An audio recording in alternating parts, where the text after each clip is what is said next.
Hello and welcome back to the Blue Collar Off-Road Podcast, episode number 70 today.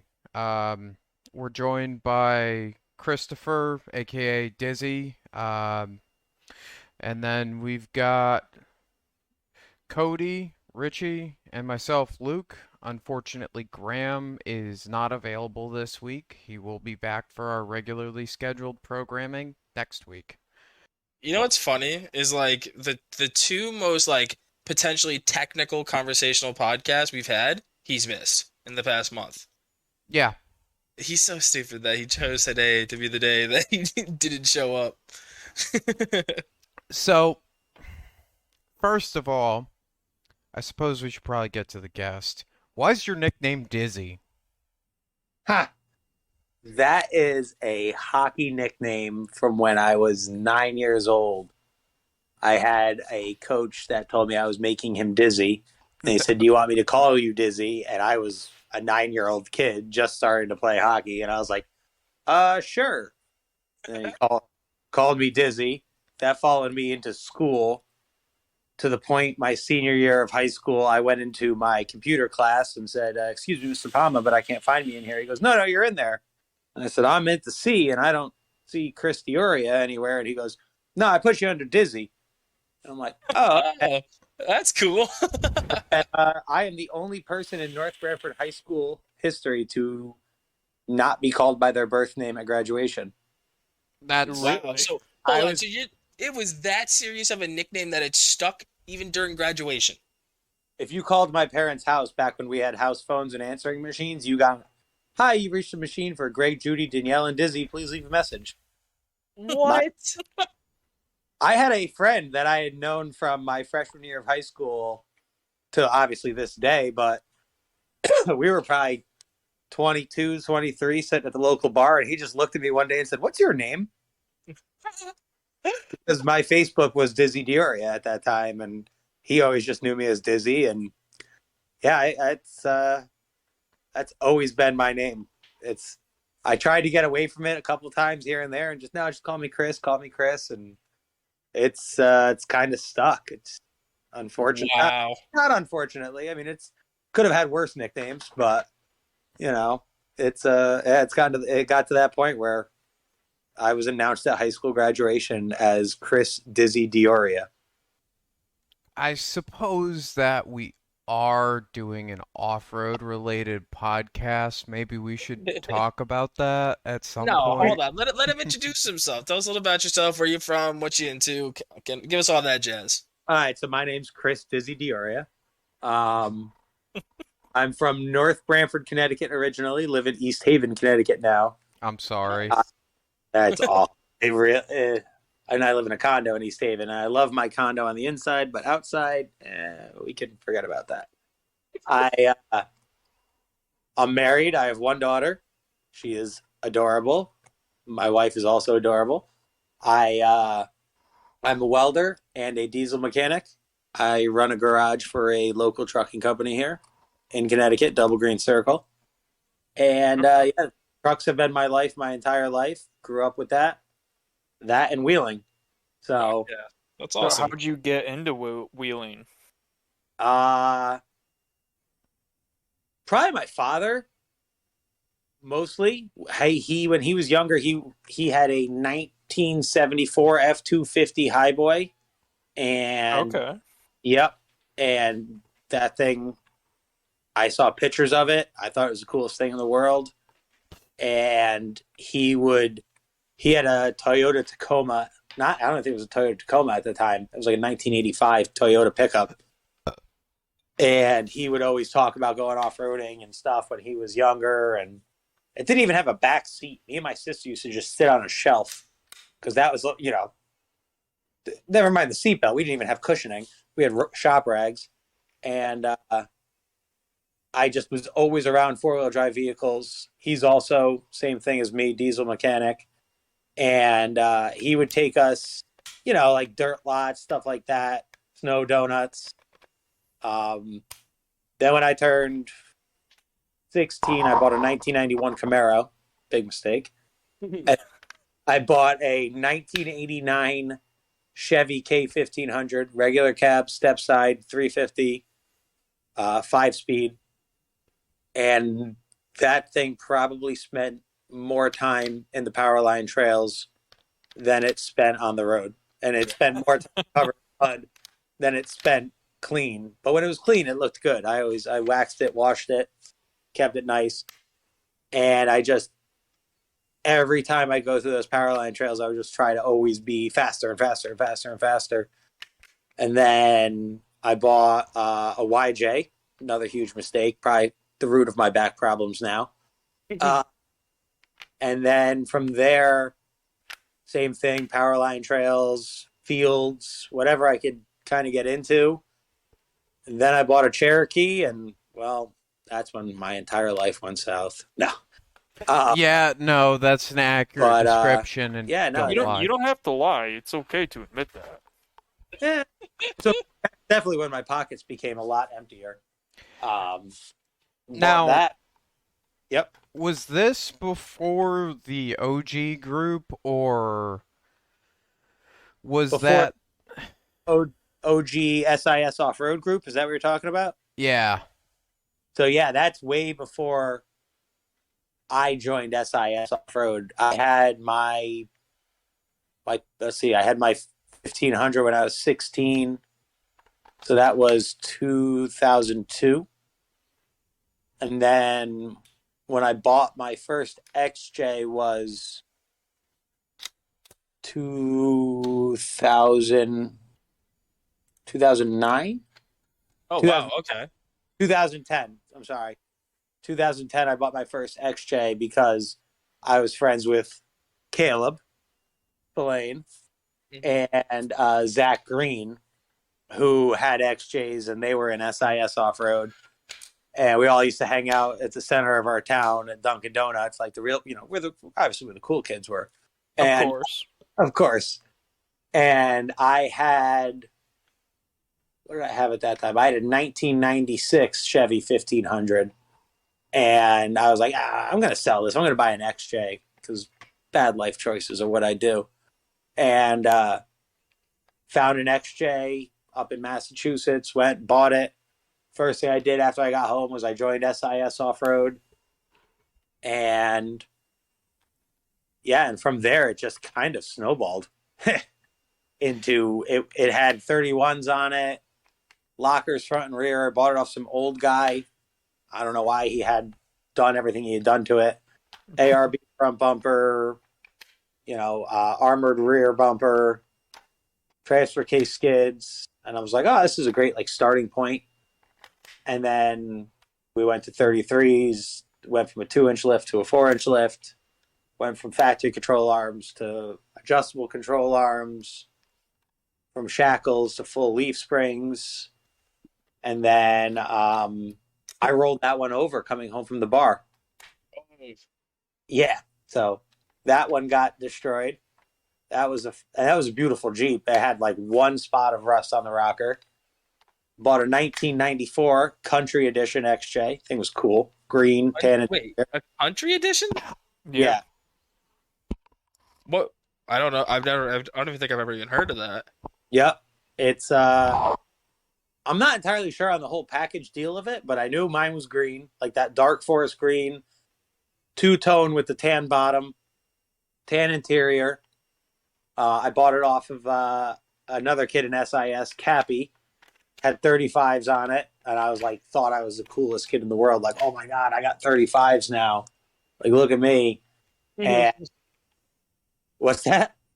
No, it's funny because I felt the same way when I got my 35s. I'm like, let's fucking go, I'm big. And then you look at your friends and it's like, oh, I'm still fucking small. Fuck you guys. I'm pretty sure everybody, when they move up a tire size, they're like, look at me. And then it's like, wait, why do you have 37s? And why do you have 40s? This isn't cool anymore. And then you just continue going, snowballing into being more and more broke. Well, Cody got to know me when I had 35s, and then we didn't talk again for a couple of months, and he showed up at the shop, and it was on tons and 40s, so... That's a lie. I was with you when you were building the tons, so fuck you. I was there. You were there when I was building the tons, but you didn't come back around for a little while in there. I'm just giving you some shit. Yeah, but no, it's still like I showed up, there was tons on the ground and 40 sitting in a pile, and I'm just like, what? What? What? Like putting the two and two together. Yeah. No, I followed all of Luke's builds on like Facebook and Instagram, and I'd be like, man, he's wheeling on like the same stock wheels that are on my pickup truck on 40s. Like, that's cool. All right. And it's just always fun to watch Luke's like build because it's always seems like one shit show after another, and I love it. It's funny because always it's true. it's always a shit show, but at least there's some attention to detail in the shit show. Oh, absolutely. You always have to have those little details in there, of course. I loved Yeah, running like, those you know, Alcoas. The wheel is round. Yeah. That's a solid detail, I have to say. Your wheels don't have to be round, but it does help. Yeah, But- exactly. Those Exactly. Alcoas The were little sick, details. but after you wheel on them for like a year, you start blowing the bead physically off of the rim, and that gets annoying. Yeah, I can imagine that being very annoying. I'll never Uh, forget the time I got bead locks and thought it was the coolest thing in the world. Like, I went to Roush with Caleb, and it might have been with all of SIS. It might have been OER. I think it definitely was OER. And I was like, yeah, I'm going to air down. And he's like, what are you airing down to? I'm like, I don't know, 16, 15. He's like, nah, fuck that, man. Just go to 8. And I'm like, what? He's like, yeah, just go to 8. And I'm like, are you sure? And he's like, yeah, it'll be fine. Trust me. You have bead locks. I'm like, oh, okay, cool. And I was like, this is the best thing that's ever happened to my life right now. so, Like, are you ready to hear some advanced level ghetto rigging? Absolutely. I love ghetto rigging. 3 wraps of Gorilla Tape, OEM Ford Steelies. I normally run 6 pounds. You know what's funny? I wouldn't be shocked about that. One, because it's you. And two, like 3 or 4 days ago, I was on the toilet where all the best phone readings are done. Especially as a father, that's where you go to do all your phone readings. And Randy Slauson, former King of the Hammers king, was asking about gorilla taping wheels that were not beadlocks. And I was like, who the fuck would do that? And then now here we are talking about it. It works amazing. Like, Really? And Is it that confirm good? he's done it. have you ever seen me blow a bead without cutting a valve stem? No. Okay. And I wheel at 6 pounds everywhere. Theory proven in my eyes. I mean, you can say that, but also like I've seen Graham run his treps at like 3 with no beadlocks, and he doesn't really pop the bead that often. He did the one time we were at Roush. Yeah. But even then, when I start doing stupid stuff like that, I don't lose the bead. I mean, my tires are a little stiffer, but I've never had them burp. Never had any issues at all. And it makes it so that I can run cheap rims without, any complaints. It's Well, nice to... Oh, sorry. Yeah, no. You don't have to apologize to me. Trust me.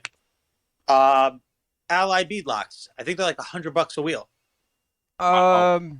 They're They might are now, like Russia is invading Ukraine, so everything's expensive. But They're like $220 per rim, and I'm buying sets of the OEM Ford Steelies for $50. So, by my math, I would have to go through 16 sets to be at that point. well, And I what don't size? think I'll have a Jeep then. What size rim are you running? 17s with a 40. Oh, okay, yeah, because I was running 15s when they were cheap. Yeah, they were really nice. Or that's one of the really nice parts about 15s is everything's so much cheaper. Oh, absolutely, But totally. rims, But if you be cool, you've got to run a 17 or bigger nowadays. yeah, not even that. It's brake clearance for me. I would run a 16, but I can't run a 16 with my calipers. and I'm too lazy to want to grind down a set of calipers to get a 16 with the same amount of backspacing that I currently have to fit. You know why? I literally I had my iPad sitting here and I went on Allied Wheel Company's website just to see how much they cost. And I could tell you why the price went up, because if you go to like the instruction manual or the description of it, it says right up top Raceline wheels. Yep. So they obviously probably got bought out by Raceline, because these used to be like my Allied beadlocks had the spot for the Zeus clip for the dirt track racers to put the covers on them. Yeah, like that's like my Oh, like the Barts. Yeah. Okay. So like my black and yellow wheels that were on the XJ, those weren't rock crawling wheels, if you want to call it that. They were like circle track dirt wheels. That's funny. Yeah, it was like, what's that for? And I'm like, oh, I don't know. But I knew what they were for, because growing up, I was always at the local up at Stafford Motor Speedway every Friday night. So I knew exactly what they were for. But yeah, no, that's crazy. They must have got bought by Raceline. So Damn. you'd rolled that Jeep. You Yeah. bought the Country. Yeah. How do we go from the Country to racing KOH? All right. So between the Country and Racing King of the Hammers, now the Country was in. So I rolled my first XJ was literally a twin to what became the race car. White, black leather interior, everything. Went to the Country after I rolled that. We're talking January, February of 2011. Yep. After that, I moved down to New Jersey, Marlton, New Jersey, and I worked for Tim Diekman at Liquid Iron Industries for 6-7 months. I co-drove with him in the Blackbird, which a lot of people might not remember the Blackbird, but it was a 4400 car that ran an SVO Mustang 2.3 turbo with a Hultset HX35 Cummins turbo on it. Wow. Which was cool until the return, and the intake was literally in my nuts. Like I couldn't close my legs because the filter would hit my knees. And Shit. the return line blew off the first time I ever got into a race car. 4.5 minutes into our first race at Line Mountain. By the way, if you ever want to go to a complete and total redneck shit show and just have the time of your life, Line Mountain four-wheelers, awesome racing, and even better time drinking. The return line blew off, and I did not have a fire suit on. I had mechanics pants and a mechanics jacket because the rules stated you didn't need a fire suit. So I lost every bit of leg hair on both my legs. Oh, fuck. Tire floor went right up into flames. I have never moved that fast in my life before that, nor after that. It was an experience. So you lost all the hair on your legs, but what about a few other things there? Was that okay? Like shit. No, those still work because my daughter was born in 2018, so I think safe to say those are working still. No toasted chestnuts or walnuts. They were fire. So, Oh, Jesus. somewhere there's actually Luke Will might still have the onboard video of that, and I'm gonna have to message him on Facebook and ask him if he can find that and send it to you. You will never see me move that fast ever again in my life. Damn. Nah, I watched you run pretty goddamn quick from a semi-truck when Al almost cut his finger off.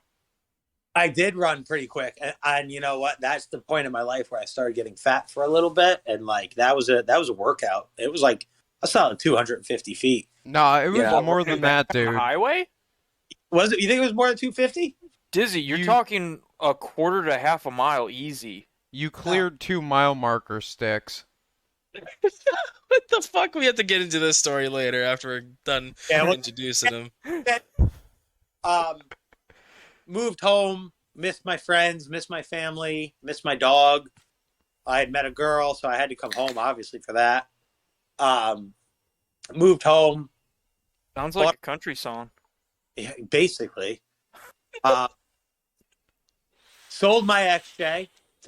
I doubled my money on that. Sold that. Bought a BMW because Caleb had one, and I was like, these things are fun. And that was another poor life choice that we don't even need to get into. So totaled that BMW within 28 days of buying it. Bought another. Oh, Jesus. 28 days. Yeah, 28 days. I literally got the title. Was like, oh, cool, the title's here. Put it down on the island. Got in the car to go to dinner and wrapped it around a telephone pole. What the fuck? So at least I had the title when I took it to the scrapyard. Yeah. That's a rip. Yeah, it's all right. I bought an M3 after that. Sold that. Which year? Like E36, E46, or what we? 1998 Techno Violet. Yes, purple. Oh, so wait, so that is an E30 then, right? Or no? 36. Okay, gotcha. Yep. Nice. Oh, that's a Yep. fucking So- awesome. On an entirely unrelated note to off-roading, I would love to put a stupid LS in one of those and keep it looking like an old man car. I feel like that would be fun. M3s aren't old man cars. You're not gonna get away from that one. Yeah, everybody's going to think it's at least a little snotty. Yeah, because those had what, the S50s in them, I believe, at the time. With the motors. I thought they just had the 4s. S52 or the S52 and like the 328s. Yeah, I think it is an S52. I do believe you're right, because then it went to the N54s once it went up to the what are those? The fucking E's. Oh God, I can't remember now. 46? No, Yeah. 46 were the S's as well. Okay. 52? Yep. hmm I think it is. I don't know. I've been out of the BMW world for so long. But Same.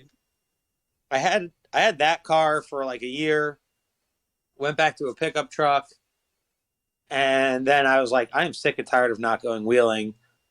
And I sold my pickup, and literally I had like $4,000 in my pocket. And I was messaging people. This is right when like Facebook Marketplace started getting big again, or getting into being a thing. And, you know, you were searching for Cherokees there and Craigslist. And Caleb hit me up and he's like, yo, Alex Petrona, man, he's selling his XJ. And I'm like, sweet. And I like texted Alex. I'm like, how much? He's like, $3,000. I'm like, oh, fuck off. And he's like, fuck off. And I'm like, it's an XJ, dude. He goes, it's locked, it's geared, it's all this stuff. And I'm like, yeah, I don't care. Do stuff to it anyways. And he's like, it's got brand new Clayton control arms on it. And it's got brand new 33-inch MTRs. And I'm like, I'll give you 28. And he's like, all right. So I drove down to New Jersey again, picked that up. And this is, wow, I don't even remember. That had to have been what, 2013-ish? Had to be 2013. Maybe 2014. No, it was fall of 2013. Okay. So brought that home, drove it like that, drove it to work, wheeled it. Went to Roush a couple times. That was the next year was OER. Yeah, we went to that OER. Yep. And that was the year that we took the semi truck down from Connecticut. Because Yep. God, 4-hour drive in an XJ. I mean, that's a death defying stunt. No. Graham's That wasn't driving that bad. his XJ from Massachusetts to Tennessee to wheel AOP Reds. I don't want to hear it. He's a nut. He's an absolute nut. Can AOP's confirm. AOP's a pretty badass place, I have to say. I like that place. Yeah, but driving an XJ on tons from fucking Massachusetts down there and wheeling it, that's going to be a wild trip for him. I never said he was going to drive it home. Just he's Well, Right. he will. He will. He'll do a motor swap in a driveway if he has to. His dedication to just having that like ticket in his pocket of like, oh, that's cool. You made it up that black. Well, guess what? I just I just drove 1,500 miles with this so I could drive it back after wheeling reds. Like he loves having that little, that little like cool ticket of just like I I- fuck. I did it. I did it. And Yeah. then, yeah, so then I went through one summer where, not even a summer, it was like 3 weeks. It was like three absolute shit weekends. Put an 8.8 in the rear because I had the 8.25 rear from John Makowitz's TJ. So it had already become his TJ had already become a 4600 car, and he was going to tons, I believe, and put the 8.8 under it. Then I did the Clayton long arms, Pack Racing springs, Fox 2.0s all the way around, and the 35-inch bead locks in like a month. Like there was like weekends of just like staying up at my garage where I worked. So like I'd go to work and my XJ would just be sitting on a lift in the corner. And then when I was done with work, I would just start working on my Jeep. And did that, and I was like, the guys from Hack Shack Racing, they're out of Wallingford, Connecticut. Nice My buddy, guys. they are Really like, nice guys. honestly, like I love those guys to death. Like somebody called me recently because actually Eric Miller broke down on his way to King of the Hammers, and John Makowitz had posted that he needed help getting a truck to get to King of the Hammers. And my buddy called me and goes, "Hey, you know the Hack Shack, right?" I was like, "Yeah." And they're like, I was like, "Oh, I think they're broke down on their way to that race in California." And I'm like, "Oh, all right." So like I called him up right away and I was like, "Yo, you need a truck? Like, what can I do to help? Like, how can I make this work for you? Like, what can I do?" And he was like, "Oh, no, no, no, not me. I'm not going to King of the Hammers this year, but Eric Miller's broken down." And I'm like, "Oh, okay. Well, guess I'll text Eric and see if he needs a hand, but okay." Like just nice people. Like he wasn't even going to King of the Hammers, and he's posted up that people need help. Um, so yeah, Caleb went and watched them race one race, and he was like, "Dude, you can do it. Like I'm telling you, man, you can do this. Like your Jeep's pretty well set up. Like let's build a cage, let's do it." And I'm like, "All right, yeah, screw it. Like I don't like money. Sounds like a good time." Um, that's Can when we it just kind of talk about what a wild time in wheeling that was? The those were the good. Millers were the king of the hammers. Spillane was building that XJ in that little shop in the corner in Wallingford. Um, let's see what else was going on. Harry was still wheeling the XJ. Back when, yeah, holy shit, yeah. I mean, Harry wheeling the XJ is like a 15-year period, but it Just was towards the tail end of that. That was wild watching him throw that through reds at F and F. I listen. I remember Harry's XJ on 33-inch Sipe Swampas. FL Swampers. I remember seeing it then. And the only reason he joined SIS is because he ran into Alex Petrona at Roush, and they both had black Suburbans and white XJs, and the white XJ became my XJ. That's So wild. that ended up joining SIS off road. And it's kind of funny because like Harry was the inspiration or one of the inspirations. We've talked to a couple other of them, but like he was probably the closest to the direct inspiration for where my Jeep went. Yep. Um, and like I remember when he got that set of 37 creepy crawlers. That was his first trip on those and my first trip to Ma Bell. That was a good that was a good day. Were you there for that? No, I wasn't there for that. Yeah, he blew his 60 up like twice and then he launched the rear drive shaft. So he had one wheel drive getting out of the bottom.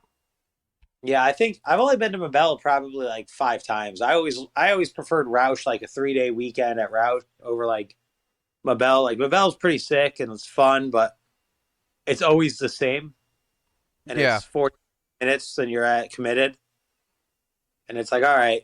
I don't know, it's kind of the way I've always looked at it. Like it's a cool thing. Like we did the whole were you around for the Mabel race where we did the race up Mabel? Yeah. What? Were you around for that? I was around for that. I didn't make it to that. I think I was finishing up the 44 swap then. Yes, you were, Luke. I remember hearing about the whole race up Mabel. I beat the shit out of my XJ to do that. That was awful for that thing. I think I was still on 33s for that. That was, I mean, it was a lot of fun. Don't get me wrong, but beat the shit. And then we started doing the race up Crawl Daddy. Oh my god, I That race at destroyed. Crawl Daddy, I still pull up the video from the 2014 OER, um, 'cause that was fucking wild watching the Nickel Dick and Harry get it. Oh my god. Well, the Nickel Dick has no love the kid. I think he's awesome, but like he has no calculation. He's No, all just put it to the wood and go. And if it holds together, we've done it. You know. Yup. And I love it. Watching him, Harry is just when he had the XJ. Yeah, he was he an was. animal. Oh, absolute animal. It was a good time. Those were that like you said. Those were the glory days of wheeling. Harry was pretty much the first big Jeep that I ever saw, too. Like the first, caged in the whole 9 yards. Yeah, I'd say besides that, like Great American Jeep Rally and stuff, he was like the first person that I knew and wheeled with that same thing. Like cage 37s and pretty badass XJ. You know what's fucked up? I just realized this. Luke and Colin were the first two big Jeeps that actually took the time to talk to us. I'm not even bullshitting you, and I don't know what made me just realize this right now, even though I've known these assholes for 3 to 4 years now. But at Go Topless Day, when I first met you, when you flopped over the big rock, and he crunched up your fender, you Yeah, guys were I the rolled it in first the two. parking lot. How crazy is that? That literally, like, I didn't realize that till right now. Yeah, and then Wow. the next time that we met you, instead of wheeling that ZJ buggy thing, I was wheeling an XJ on 35s at Ma Bell. Yep. That's fucking wild. Uh-huh. I can't believe it because like I seriously I don't know what made me think of that, but like anyways, go ahead. Sorry. Just had to throw that in. Um, where? You were So talking yeah, sorry, go ahead. no, it's Something all good because I was like, yeah, we're We definitely were like talking about the beginning Harry. of the white Jeep and how we hit like 2014 OER and beyond. So then, actually sitting in the shop that I now work in full time, we, um, Caleb would like kind of like persuade me to do this. And it like kind of became my thing. And like, I was like, all right, I'm going to sit down. I'm going to research how to make this work. And I'm going to do stock class. And, um, I bought 200 feet of 2-inch tubing, bought a, bought the tubing dies, bought the tubing bender, tubing notcher, all that. And then a bunch of me and my buddies, we got in on it. We were going to do it. And, we approached a few people about like sponsorship things because like I was, I had a decent job at the time, but like I still had to put like food on my table. I lived on my own, and I hooked up with this one company out of Brantford, Connecticut, and they were like, "Yeah, we're all in," and I'm like, "All right, cool. Well, this is not going to be cheap," and they're like, "Yeah, it's fine. Like, let's just go racing," and I was like, "All right," and my my buddy Danny C, he didn't really like he helped we kind of did that together. Like we went and got like the sponsor thing and like we were like, yeah, we're gonna do this, we're gonna do this, we're gonna do this. And then yeah, he didn't like it anymore. He didn't want to deal with the sponsorship. So he was like, I'm out. But we were working out of his shop. So like that was kind of like crappy situation for everybody else involved. And um we ended up moving down to North Branford, Connecticut, moving the Jeep, moving everything down because that was in Bethany. And that was December like 28th of 2017. And now we were signed up, registered, ready to go for King of the Hammers 2018. The cage was like 60% done. We had like half the parts we needed to make this thing work, and it was like, this is going to be hell for the next month. And we basically, in the next 29 days, from a shell with 60% of a cage in it to driving it out of the garage, built a race car. That's fucking And That's wild. crazy. yeah, no, it was, and like, don't get me wrong, this thing was nowhere near right. Like, not like, what, not like corners were cut. Like, the cage is probably in that Jeep is probably still one of the most sophisticated stock class cages. Like, my sponsor brought in this guy Bopper, who is like, honestly, hands down, one of the best fabricators I've ever met in my entire life. Like, this guy, he built like road course Porsches, like the cages in those. He was telling me stories where they would like heat cages and then like wrap them with a ratchet strap and then let them sit overnight, like the main hoop. And then when they would come in the morning, they'd release the ratchet strap and the thing would like slam against the A pillar or the B pillar. And like you couldn't put a piece of paper between the factory B pillar and the main hoop. Like, nutcase when it comes to building cages. He's a wizard. Definitely one of the best welders I've ever met in my entire life. And there was plenty of days, like, I worked night shift at the time. I worked 1 to 9. So like, but 9 o'clock was never 9 o'clock for work for me. Like, I would always be done at like 11, 11:30, midnight. And I'd work on the Jeep in the morning, go to work, try to get out at 9, sometimes 10, and then go back to the shop and work on the Jeep till like I'd set like a goal of like, got to get the fuel cell in tonight, you know, and like get that done, go home, sleep for a couple hours, come back and work on stuff more. And it was like, I think it was the Wednesday, I think it was either Wednesday night or Thursday morning before the truck was supposed to leave, and the truck was supposed to leave Monday morning. It was supposed to leave Monday morning the following week. And my sponsor walking in, and he's like, "Hey, how are we making out?" And I'm like, "Yeah, we should have it like on the tires on its own weight today." And I say, it might be like really early in the morning, but it'll be sitting on its own weight. He's like, "Well, you still got to put the seats in, you got to put this in, you got to put that in, you got to put this." And I'm like, "Yeah, no, I got it. Like, we'll be fine." And he's like, "Oh, you're going to work today?" And I'm like, "I gotta make money." And he's like, "Oh, I'll give you $200 a day to just stay at the shop."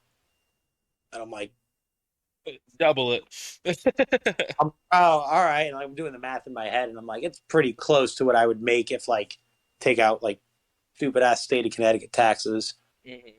So I did, and I remember my father was involved in the Jeep, working on it with me, but he also worked with me at my day job, like Oh God. like hoping my dad's not going to show up to the shop to try to help while I'm sick. Quotations. Mm-hmm. Meanwhile, I'm sleeping at the shop working. Also, meanwhile, my girlfriend at the time was 7.5 months pregnant at home. So like, Jeez. it was a huge juggling act of like getting everything together. Like, when we started this, I had no idea that a kid was going to be coming at some time around the King of the Hammers. And I'm like, oh my God, like, if I couldn't have planned this any worse. I mean, you and fucked up plans go together like whiskey and a nice cigar. Yeah, absolutely. No, yeah. Yeah, that's basically that's probably the best way you could ever put it, Luke. Probably the nicest way you could put it too. I mean, like, nothing ever goes to plan with all that's needed to fuck up a weekend is Dizzy, the Nickel Dick, and my XJ. Throw Caleb in the mix for good measure just to make sure it really gets Well, yeah. that's how you end up welding shit back together with a Yamaha generator and It like was a Harbor a hot Freight generator 140. that was borrowed from O&G Construction, but like years and years when I was like 9 years old. Um, That was a but yeah, fucking shit show. that was OER. 2014. No, 2015 was the year we were welding stuff on that Ranger that Caleb had. No, that was 2014. Was that Yeah. 2014? Yeah, because Well, Caleb brought the Danger Ranger to Roush. oh, geez, I remember that. And it launched the spring, right, pulling off the trailer. Yep. You know what this feels like from my point of view? This is like your buddies just got back from college, and they were and you're the friend from college coming back with them, and they're like, "Oh, me and the boys are gonna meet up for beers. You want to come with?" And they're just talking about old times, and my ass is like, "Oh, I only have news stories. This is boring." Sorry. We're No, it's getting fun to the for me, but I'm saying KOH. I'm boring. Nobody's boring here. Well, And If So, I'm yeah. not, we'll get back to the racing then. So like, I remember I was telling Luke this story the other night.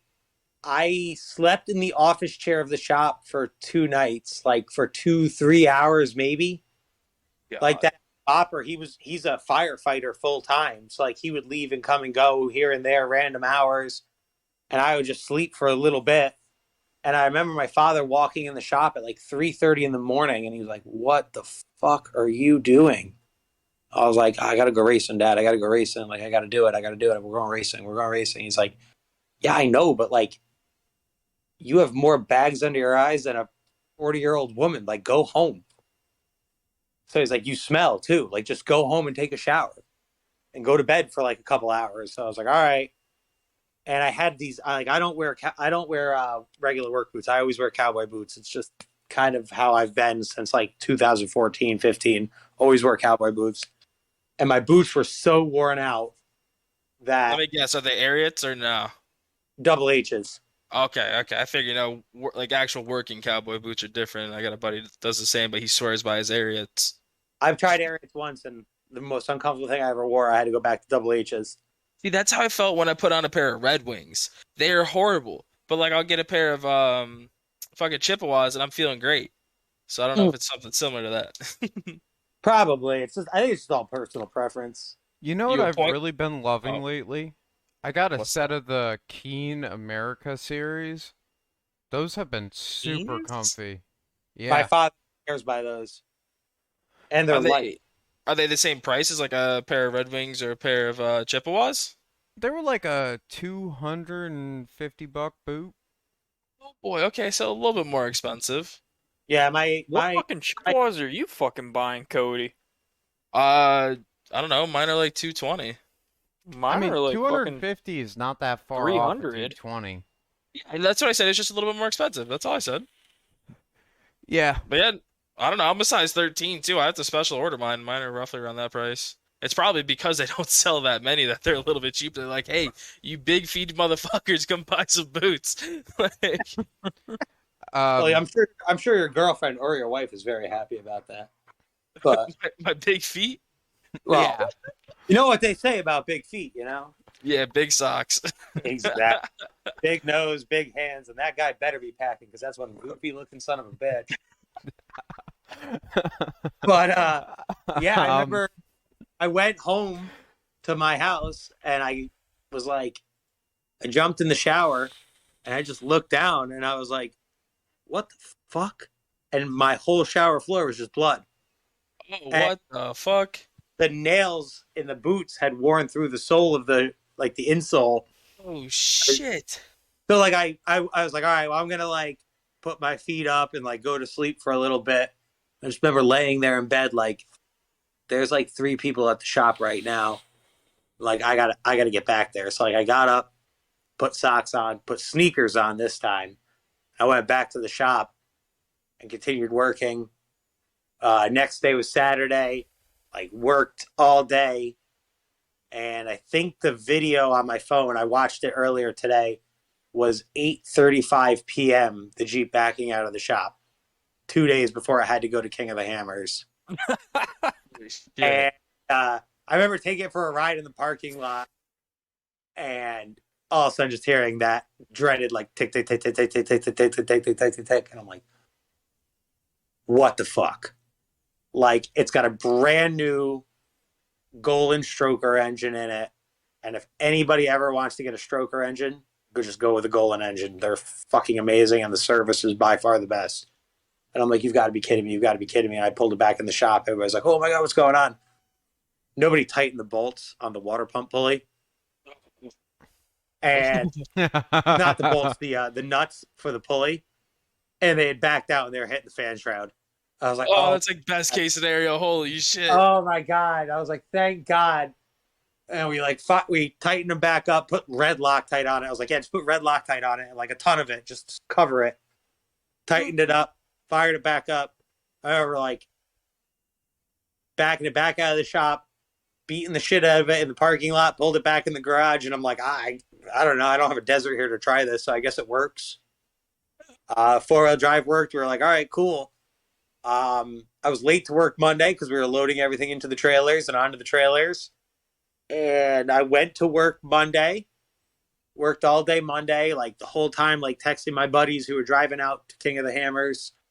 Like, it was my buddy Ben, my buddy Keegan, and my buddy Jamie. Like, I couldn't have picked three better guys to do this. Like, they're just all three of them professional truck drivers driving across the country. Like, they had it under control. And, just chatting with them, everything like that. And then I was getting right, like at one point during the day, like the owner of the company was like, hey, come in early tomorrow. And I'm like, oh, okay, cool. Like some overtime, that'd be great. Like I could use that before I go to California. So I came in at like 10 in the morning, and because I used to work 1 to 9, came in at 10, got changed, started working, got called in the office and got laid off. What? Fucking douchebags. Like I could have been in the truck going to California. Why couldn't you have done this Friday? Do it over the fucking phone at that point. Jesus Christ, it's not like they're giving you a handy before you walk out the door anyways. Like, exactly. What? So I'm like, You this heard is bullshit. about. So, Well- on a slightly related note, you heard about what happened when I got back from Roush, right? What year? 2014. Is that when you contracted chlamydia or no? Listen, I have zero Unrelated. recollection of that, and it is unrelated, but I blame Caleb. Solid explanation for that. So I went in, I had taken off the Monday, right? Because I got back and I had launched 3 swampers, like tread just coming off of them on the way home, and we got in at like 3:30 in the morning. My Jeep didn't have tires. Never, like, they were just round black rubber things. There was no tread on all but one of them.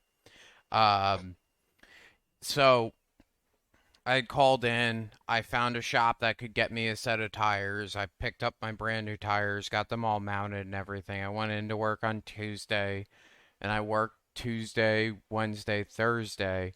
Friday, they called me in the office, and they're like, yeah, 'cause you called out on Monday, you're laid off. We also laid your boss off, so there's no need for you.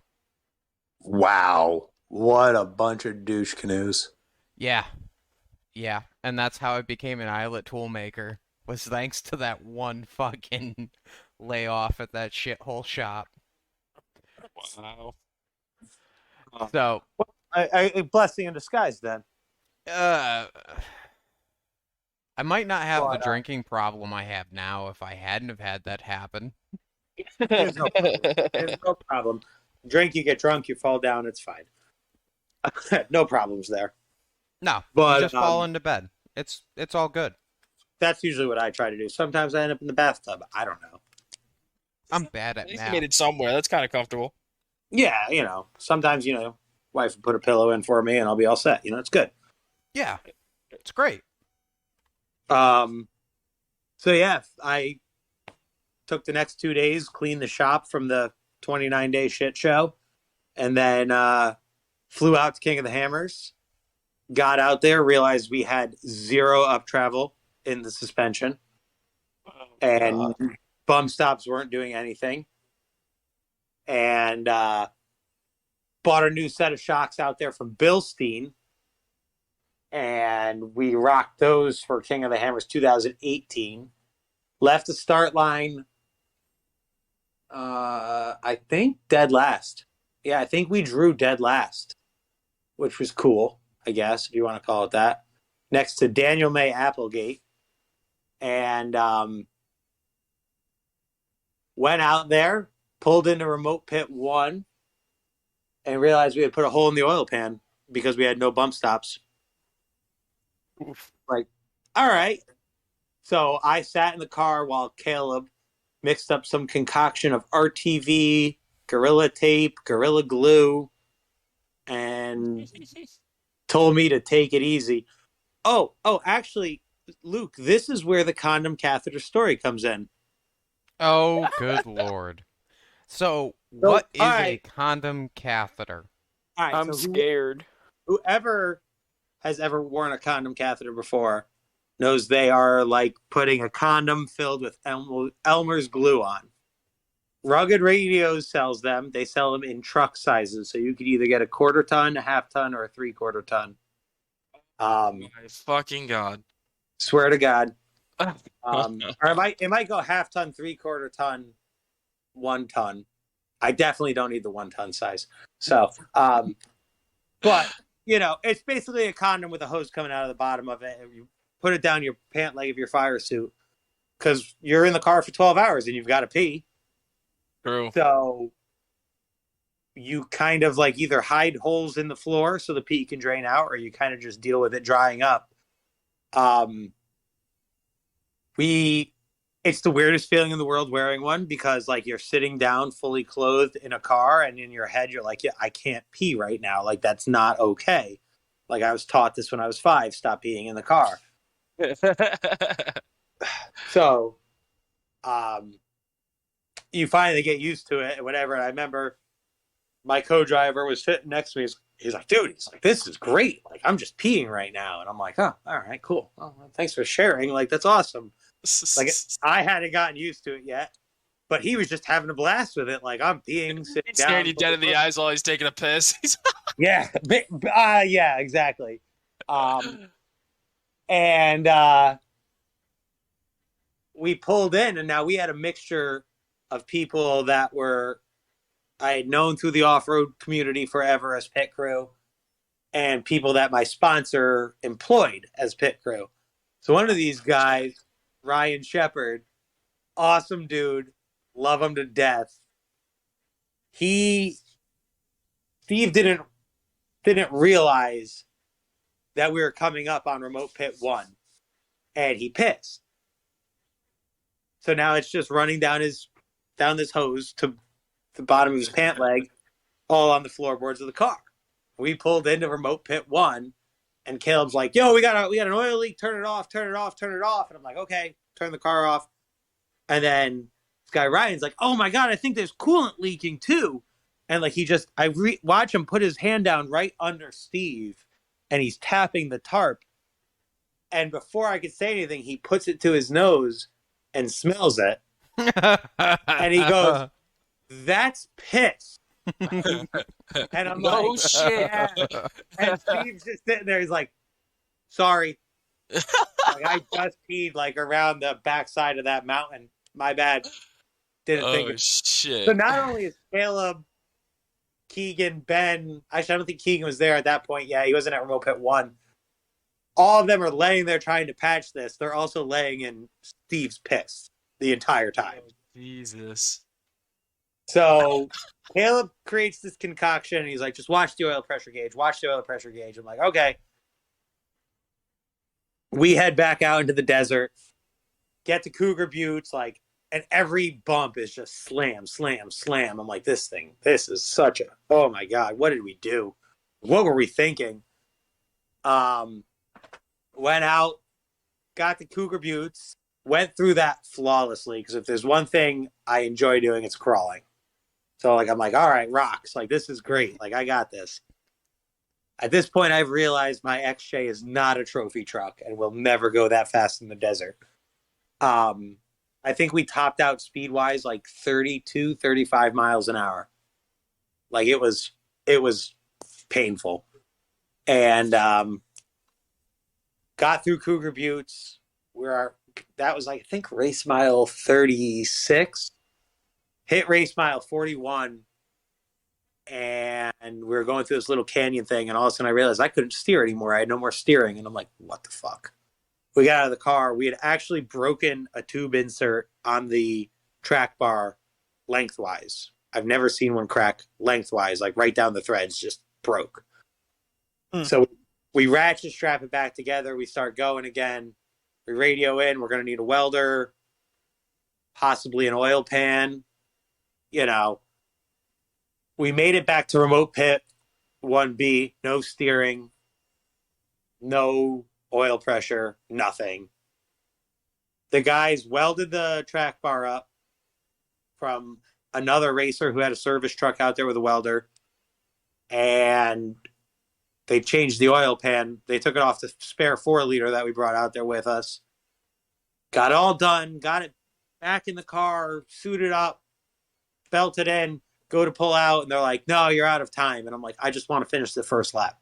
Like, no, you're out of time. Like, that's done. Like, head back to camp.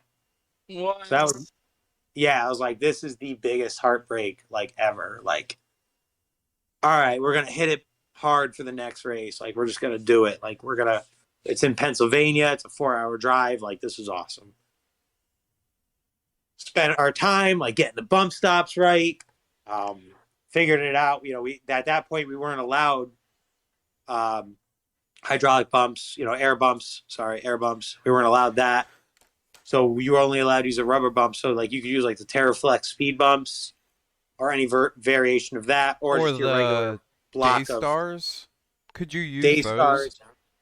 I had the Daystar ones that you would put the rubber blocks in. Yep. To cushion it.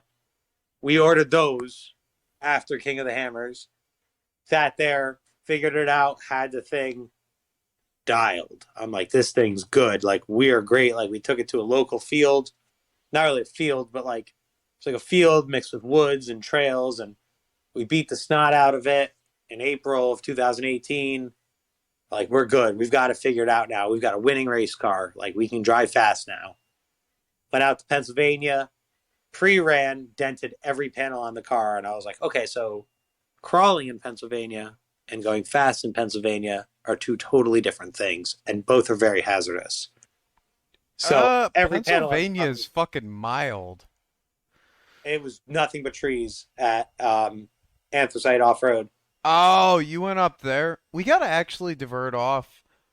What was your opinion on that place? So that was the only time I've been there, and it just seemed like a lot of blues and greens with some very few red and blacks. But I only saw the race course side of it, of what Ultra 4 had come up with. So I haven't been back since because Ultra 4 never went back there, and I haven't gone wheeling there. But it seems like a really cool place. Everybody else tells me it seems like a lot of fun. But I'd rather just go to Roush, which is 45 minutes away from there, We keep hearing everyone say that, oh yeah, it could be a really cool place, or it's a really cool place, but they've got like 2 hard reds and a couple of decent blacks, and I'm like, yeah, but Roush has like miles of good blacks and a couple really easy reds. Yeah. Because my shitbox and Graham's shitbox, we can play on reds, but we can't run reds. Yeah, exactly. I know exactly what you're talking about. I mean, that's how my XJ was forever. I mean, you could do like Crawl Daddy and stuff like that, but you weren't going to try CV Hill. Exactly. And like Trail 5, get up on there, get it nice and hot and go. But Exactly. I'm not gonna go and try and run a red at F&F, or I'm not gonna go and try and run. What the fuck was that hill there? It might be CV Hill. It's the almost vertical wall that then like has the little drop off. and I think then it goes into another almost 4 foot vertical wall. shoot the moon. No, I did shoot the moon. That was sick. I've done Um, shoot the moon used to be a lot harder too. Now it's pretty. Last time I was there, it was washed out.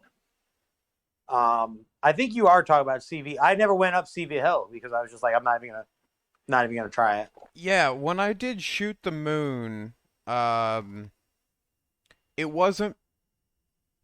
I was really lucky because of the width of my Jeep. My Jeep was just like the perfect size so that I could put a 40 on top of the rock on the passenger side and then kind of like keep everything cut up the hill until the rear end basically flopped over and my rock sliders fell against the other side. So I Yeah, kind of drove up it on my side basically and then just kind of teetered and straightened it out. yeah, But no, absolutely. eh, that's a good obstacle. Cody, Yeah, we got to get you to shoot the moon. shoot the moon's a lot of fun. I like that trail. Is that at Roush? That's at Yeah, Roush. That's like the it's in Oh, the old quarry. it's like the one. It's like the one. No, no, no. So I went up that in yeah. Curtis's Jeep. I But fucking I want to see you do it in your Jeep. Oh, easy. I'll walk that shit. What the fuck you mean? I'm just gonna drag passenger side A and B pillar off the shitty rock to the right, climb my 35 onto the big slanted one to the left, and be mint. What do you mean? I may lose half the Jeep in the process, but it'll be fine.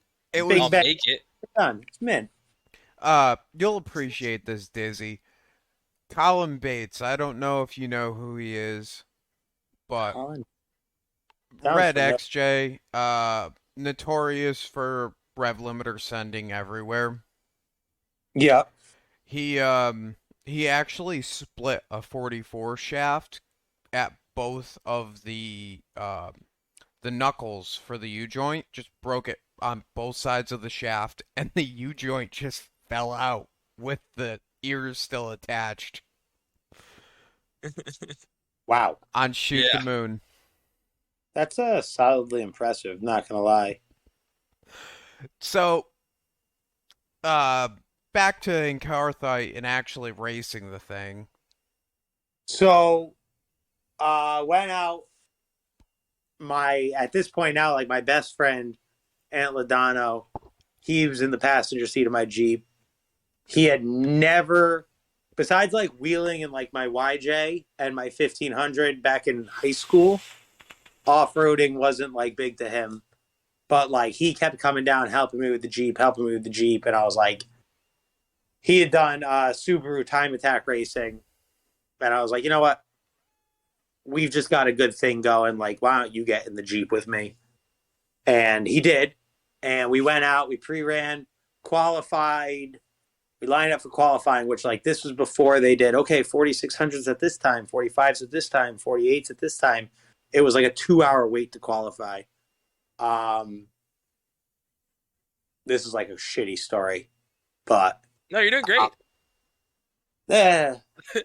So we were in line for qualifying, and his phone rings, and there was like 2 cars in front of us to go, and he's just like, "Wait, what?" He's like, "What? Wait, what?" He's like, "Well, is everything okay?" And I'm like, "What the fuck's going on?" Like I'm Oh, sitting you here, mean that kind of shitty?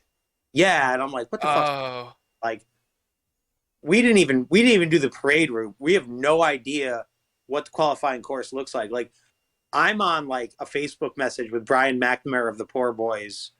Like he's like, listen, when you go up the hill, there's a big rock to the left. Stay right. Like if you go into the puddle after the second left-hand turn, stay left. There's a boulder in there and it's taking people out. So like I'm nervous as all hell. And I'm like, what's going on? And then he literally like takes his phone, hangs up, hands it to my mom, and he's like, if dad, mom, Tanya, or Jay call, answer it. Apparently my dad just had a heart attack. oh my God. Holy fuck. I'm like, are you good? And he's like, I'm good. Yeah. Puts his helmet on. Green flag drops. We go. Laid down a fucking fire lap. Had no idea where we were going. We were just to the woods the entire time. And get back. Find out we qualified second in stock class. We're like, Wow. Everybody's jumping for joy right behind the hack shack. And I'm like, yo, where's Aunt? And I just look over at my mom, and she's sitting there, and she's got tears in her eyes, and she just shakes her head no. I'm like, no, what? She's like, he didn't make it. What? Are you fucking kidding me? So I remember walking into the trailer and like finding Aunt in there and giving him a big hug. And he looks at me and he's like, dude, I need like 3 cigarettes and a lighter. I gotta go for a walk. And I'm like, oh, okay. So like I go, my dually was there. Like I go and I grab cigarettes out of that, hand it to him, hand him a lighter. I'm like, just go for a walk, dude. Go, like whatever you need. Think you want me to come with you? You good? He's like, I'm good. I just need to go for a walk. I'm like, all right. And he came back, no cigarettes in hand. So I smoked all 3 of them. I was pissed about that. Like, but and I was like, and at that point we had conversations with everybody. Like, all right, so who's going to co-drive tomorrow? Like, what are we going to do? Like, somebody's got to get like a USAC license tonight, and like get who fits Ant's fire suit and helmet best. And he came back and he's like, well, I can't change anything that's going on at home right now, so I might as well race tomorrow. And I'm like, all right, you good? Fucking baller. And yeah, we went back to the house. We had beers. We relaxed and we bullshitted because we had like an Airbnb. We relaxed, bullshitted. Woke up the next morning. I was like, are you good? He was like, yeah, I'm good. And like, we talked a little bit about everything, and we went racing. 9 miles in, we ripped the track bar off the axle. It's like, are you fucking kidding me? Drove back out of there with no steering again. I'm like, this is fucking bullshit. Went back to Connecticut, and we just went through the whole car, and we redid everything. Me, Aunt, that guy Bopper, this kid Dakota, my buddy Jamie, my buddy Keegan. Like, we all went like through the car, basically. That guy Bopper built a track bar setup that I swear to God, if the nuclear holocaust happened, that would still be sitting where that XJ was, because that thing could not break ever again. Can we just take a second and talk about how important it is to build a stupid track bar mount if you're going to do anything stupid with an XJ? Oh, it's. I remember Casey Gilbert coming up to me after that race. And now Casey Gilbert, everybody knows him in Ultra 4. Probably the most badass 4800 driver. He started racing stock class and XJs, and he just came up to me and he was like, yeah, you should move up a class because like they don't have track bars. And I was like, thanks, Casey. And he's like, no, he's like, trust me, dude, I get it. XJs suck. Like, holy shit. Like, track bars, leaf springs, like, you might as well just put a gun in your mouth at this point. Like, they suck. And I'm like, I love my XJ. He's like, yeah, I did too, but, whatever. Yeah, so I rebuilt my track bar mount. You might appreciate this. There's a piece of Dom tubing that goes from the bottom of the mount to the front of the steering box braces, or like bolts. I'm sorry, not braces. And it's welded into the unibody with 1/4 inch, forming a triangle all the way across the mount because I kept ripping it off. So, what did you end up doing to stop that? The axle side track bar mount is on that Jeep is made out of 1/2 inch plate. Okay. And then it's reinforced inside as well. So it wraps from the bottom of the axle up to the top of the axle. Like, you cannot break that off of that axle ever. Ever.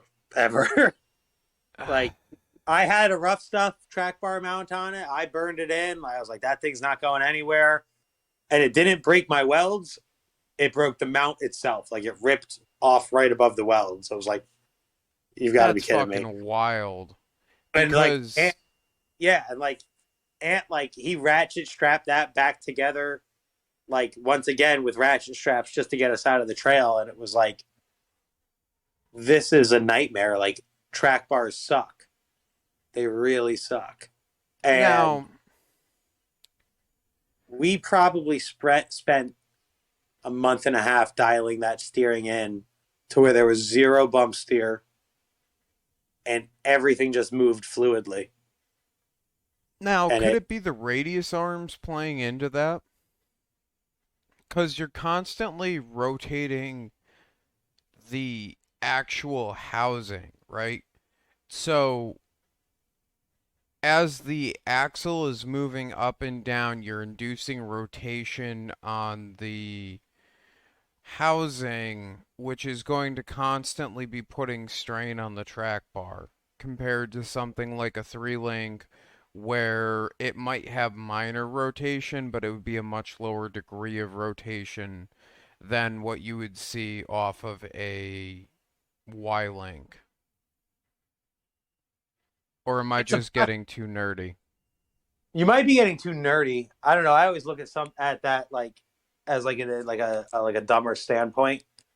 As like I drive down I-95 with an XJ on radius arms, and if anything can survive I-95 in Connecticut, I mean it can basically survive King of the Hammers. But but no, I mean that's a very good point, and I would say probably if it became a continual problem, I think it was just a matter of building a car in 29 days and not taking in every little detail. That's You know what I'm saying? also a very valid point. We didn't like it was like, okay, that's welded onto the next thing, and it wasn't like, hey, should we gusset this? Should we look into how all this is going to work? Like it was like you might as well have called it eyeball motorsports because everything was eyeballed, you know. And it was like, yeah, this will work. That'll get us through. Like that'll work. And then instead of going back and revisiting it, like yes, we built a new track bar, but we didn't look at what it bolted to. Like we had between February when the car got home, mid to end February, to the beginning of April to get the car ready for the next race. Makes sense. So we basically, we were once again against the clock. We were probably had 40 days to go through it and make sure everything was good. And we basically focused on like bump stops and suspension. Between February and April, we went from a 4-inch pack racing spring to I spent some time on the phone with Eric Miller, who was a pack dealer at the time. Got the right 6-inch lift height spring, 220 spring rate, springs for the front. Your own now is that like all right, we're gonna have to stop the micro discussion and have a macro discussion. Copy. What is the difference between the race car classes? Just because I'm not sure that everyone that's gonna listen to this is gonna know what you mean when you're talking about a stock car, a 4800, 4600, Oh shit, I don't even 4400. fucking know the difference. All right, so 4600 class is stock class. Everybody calls it the entry level, but it doesn't matter. You're still a professional race car driver at that point because if you win, you do get a check. So you are now a professional race car driver. Correct. Okay. I do not call myself a professional race car driver and never will. But so basically a stock class car, you're limited to 35-inch tires, DOT approved. You cannot run bigger than a 14-inch travel shock. If your car came with coil and shock up front and a leaf spring and shock in the rear like an XJ does, you're confined to that. You can't go and put links in the rear and coilovers in the rear. Can't do any of that. No modifying the body for travel. You're allowed to trim the fenders, I believe, 2 inches. Kind of like nobody's taking a tape measure out. Everybody trims their fenders on an XJ. But like TJs, like they have that plastic liner on the inside of the fender well. They have to keep that. Oh, shit. Yeah, like stupid shit like that. Like you can't go putting like DV8 aluminum inner fenders in. Like, no, you have to have that plastic liner. Like so many stupid things. No dovetailing, no bobbing the rear, no comp cut. You can only lengthen the wheelbase 3 inches, front or rear. You can do 1.5 inches in the rear and 1.5 inches in the front. You can do 3 inches in front. You can do 3 inches in the rear. However you want to do it. Those are your limits to stay within. That's wild. Axles are free game. Transfer cases free game. Stock block offered with the vehicle. So if you have an XJ, for example, you've got a 4-liter. You can do a 4.6 stroker. No forced induction, no nitrous, no power adders, none of that. 4500 class, much bigger difference. Coilovers, bypasses, 37-inch DOT tires, tube chassis front and rear. You have to maintain, I think it's 36 inches of factory frame rail. I might be wrong on that. You have to maintain 75% of the factory firewall, I believe. How do they That's figure that? Like, I'm not asking that to be a dick. That's just a point of curiosity because, you know. No, yeah. And then 4800 is originally designed for older 4400 cars that didn't meet the safety requirements. Yeah. Like the tubing wasn't the right diameter for the weight of the car, whatever. Then they limit them to one coilover, 37s as well. Whatever you want to do for motor, tranny, transfer case. Same in the 4500 class. Like there's Toyotas running LSs, and it's like, well, that doesn't really make sense, but okay. So, essentially, if you were gonna do it, right, and you wanted to be competitive on a budget, is stock class still gonna be the best bang for the buck, or? Yeah. Yeah, just Okay. pick the right one. Like, whenever, like, XJ owners would bitch about, we want shocks through the floor, and then TJ owners would bitch like, well, we don't want to deal with these inner fenders anymore. It's, well, you pick your poison. You know, you pick what you want to deal, what problems you want to deal with, because everybody's going to have a problem.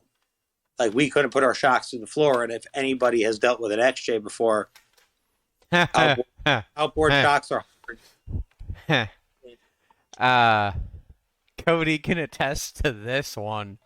I know I've told this story before, but we were at the shop and my coilovers just weren't clearing my frame rail, and he's like, we were hanging out, and I was like, what should we do about this? And he's like, you should just cut it.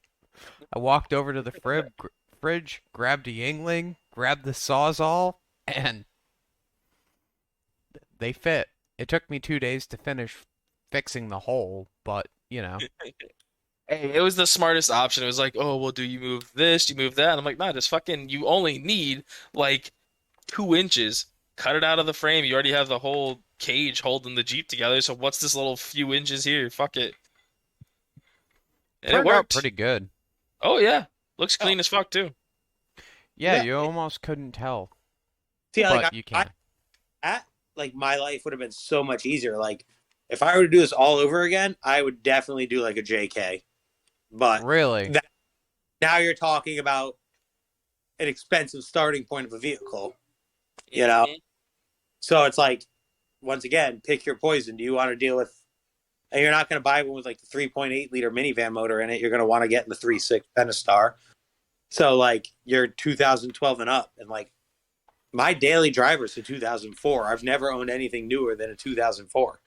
So like, holy shit, you know?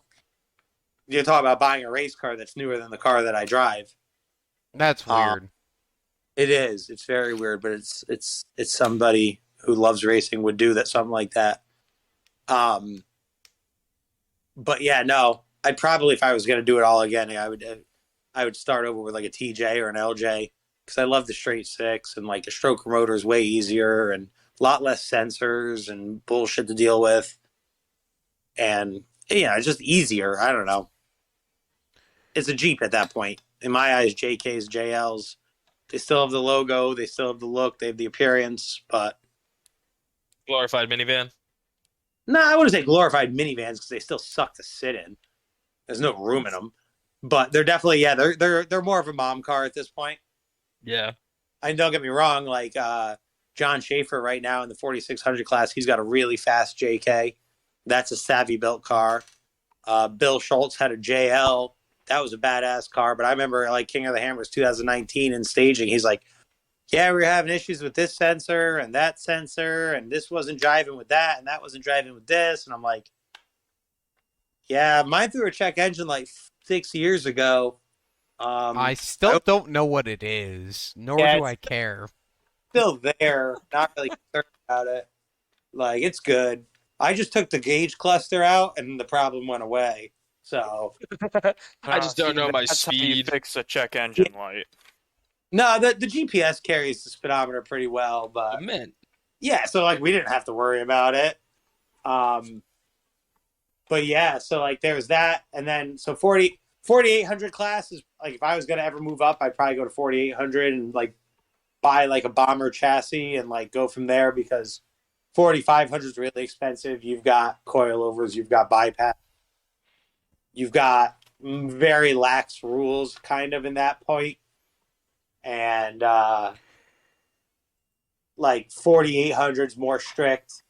Then you've got obviously 4400, which is the unlimited class, which is do whatever the fuck you want to do, stay within the safety regulations. But now you're talking $500,000 cars. Like, I don't know if you guys saw Lauren Healy's new car. No. Thing is insane. It's IFS, IRS, portals, just dumb money. But now in the 4600 class, you've got to compete with the Ford-backed Broncos because Ford backed 3 Broncos that are running portals in the front, IFS front, full factory support. And now there's actually going to be 3 more Broncos being built for a stock class by teams. One of them by one of my good friends, Josh Atterbury of Cracker Fab Motorsports.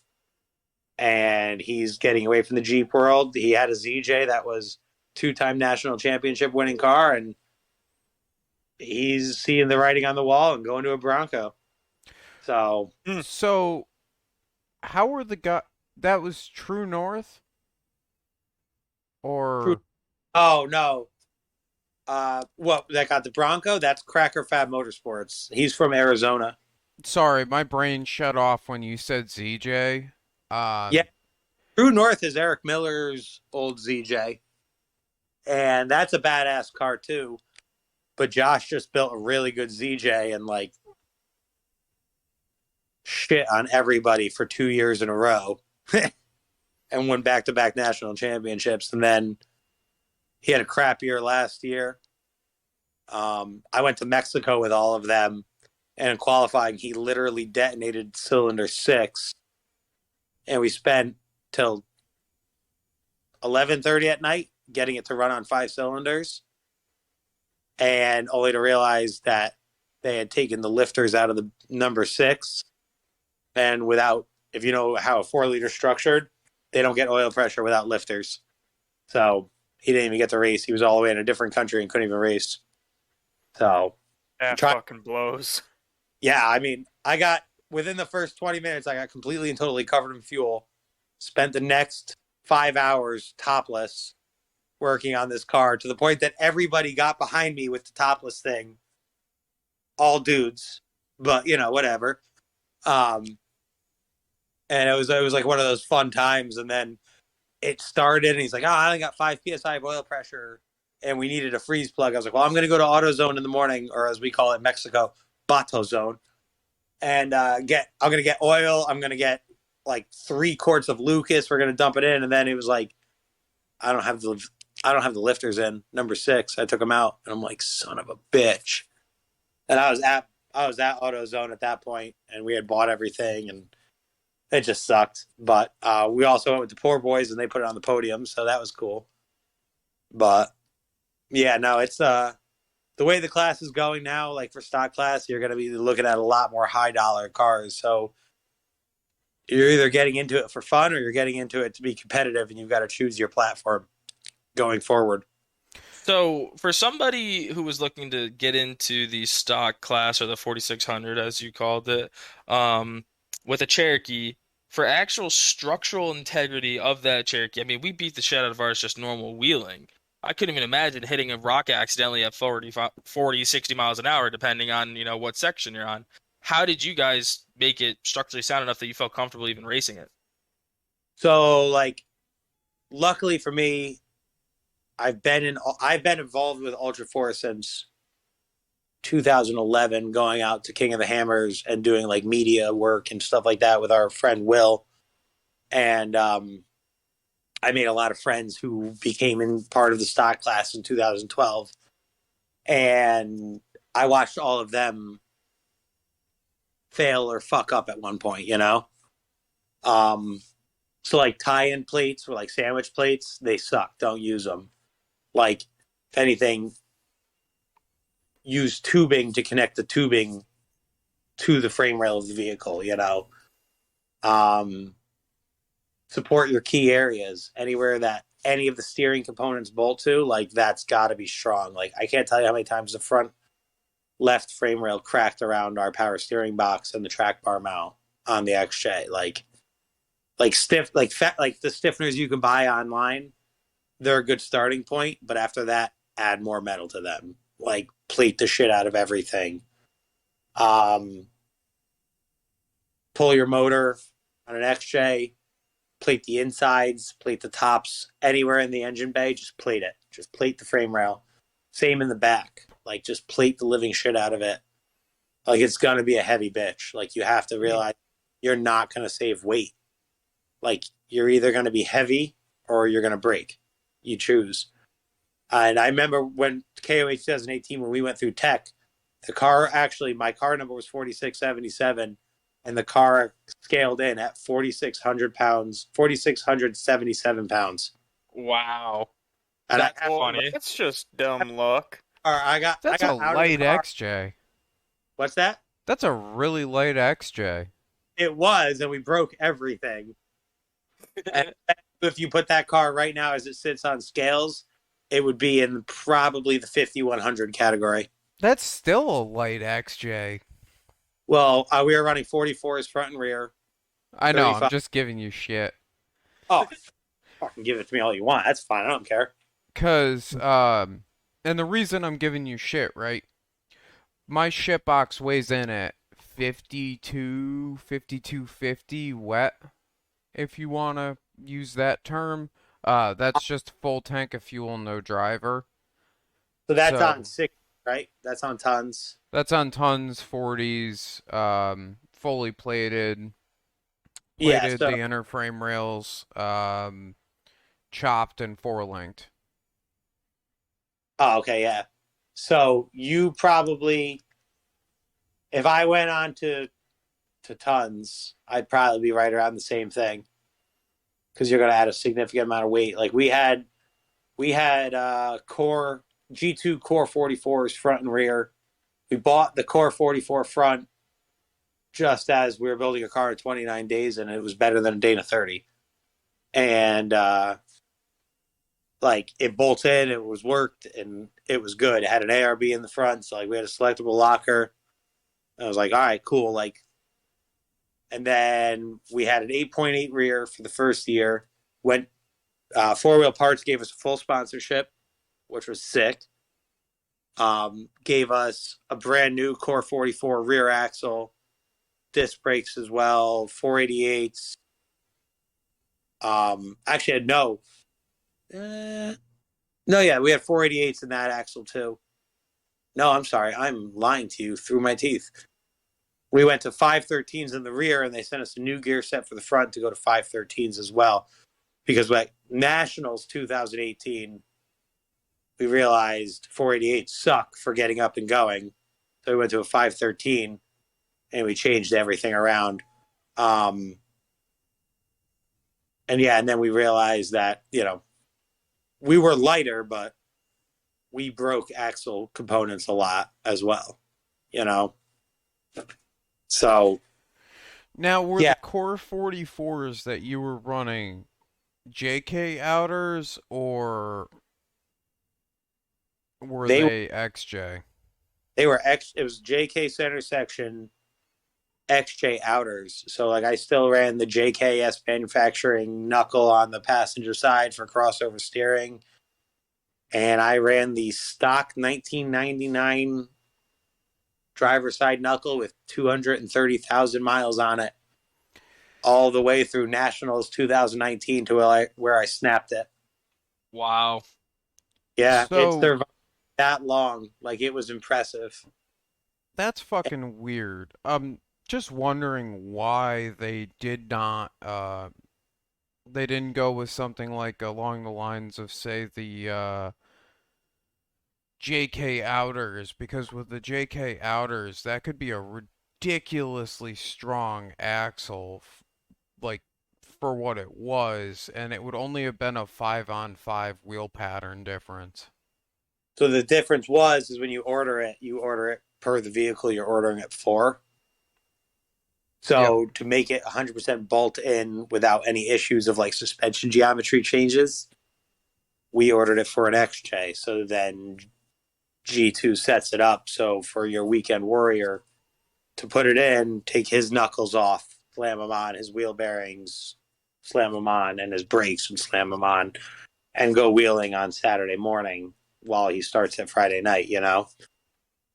So That makes sense, actually. That makes a lot of sense because it's not like it's a custom axle. It's like it's specifically built by a company for said vehicle. It needs to be not bulletproof, but like it needs to be foolproof. They can't just give somebody an axle and be like, hey, well, you might as well bought a Dana 60 off of an old Ford because it's going to be the same thing. You got to cut everything, weld everything yourself, have fun.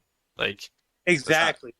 This is meant to drop yours out, take your shocks off, take your brakes off, unbolt your control arms, and then slam this one underneath and put it all back together. So we went with that. We were in a time crunch, and we were like, all right, screw it. Like, you know, this is going to be better than a Dana 30. Yeah, Later that on, makes sense. we don't like to continue to keep axle shafts in the car, and including that in the entire right front corner of the car, as we learned in Kentucky. But yeah, so we went with that.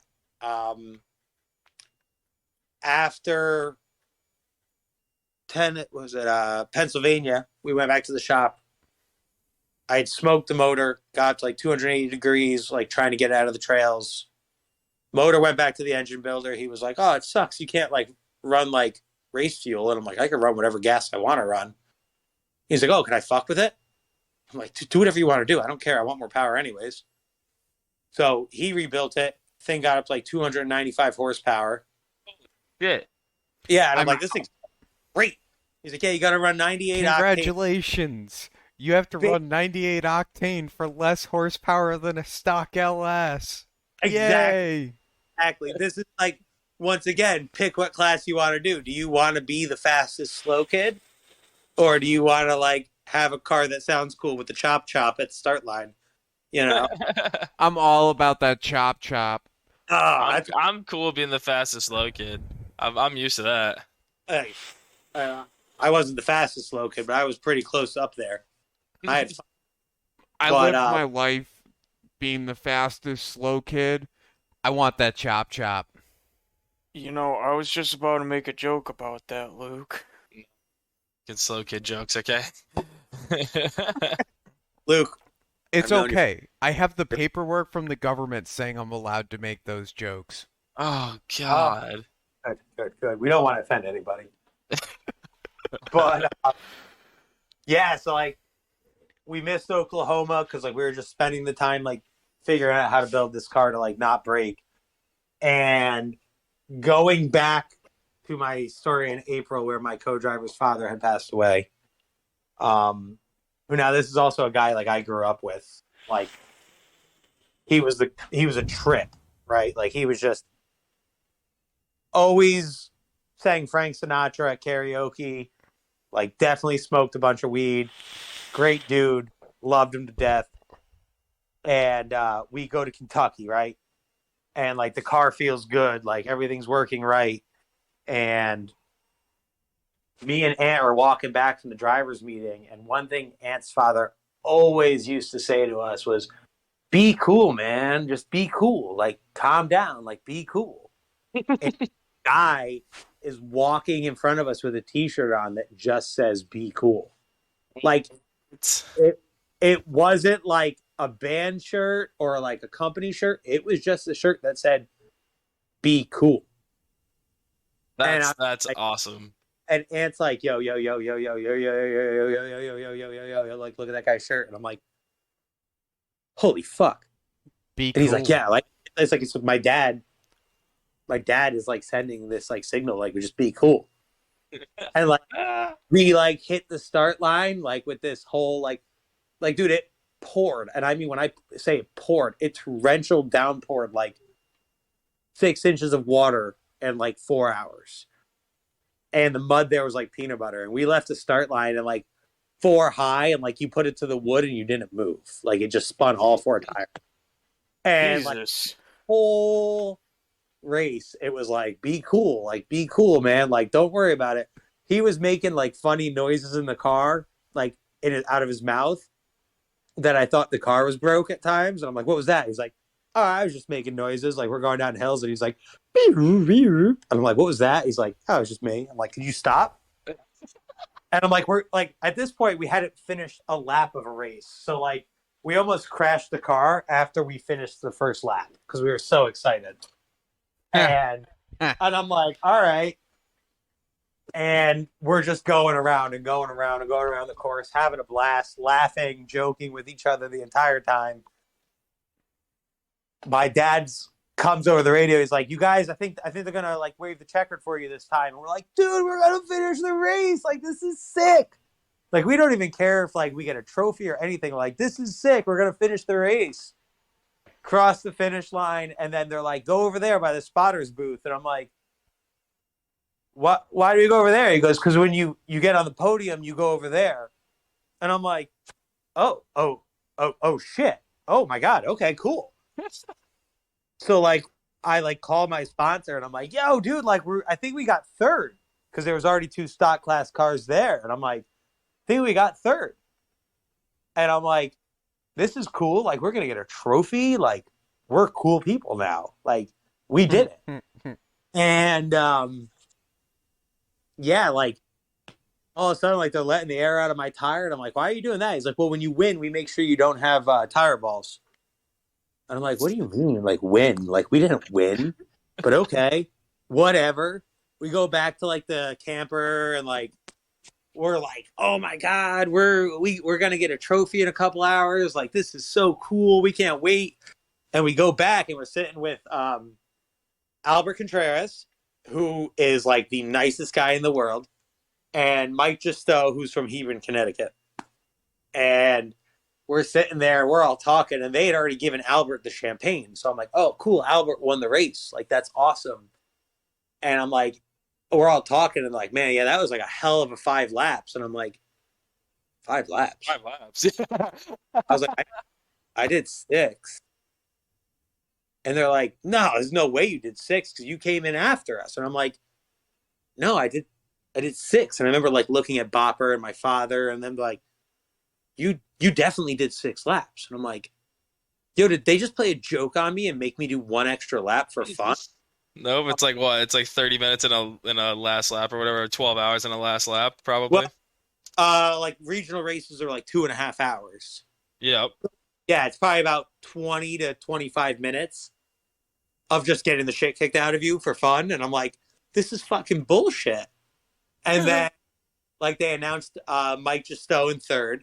And I'm like, "Oh, okay, now we get to go up in 2nd. Cool." I'm like, we got 2nd. And then they like announced Albert Contreras, and Albert looks at me and like hands me the bottle of champagne. He's like, "I guess you did do 6 laps." And I'm like, holy fuck, we won. That had to have been awesome. Yo, like I literally did the Ricky Bobby on the podium because I did not expect to have to talk.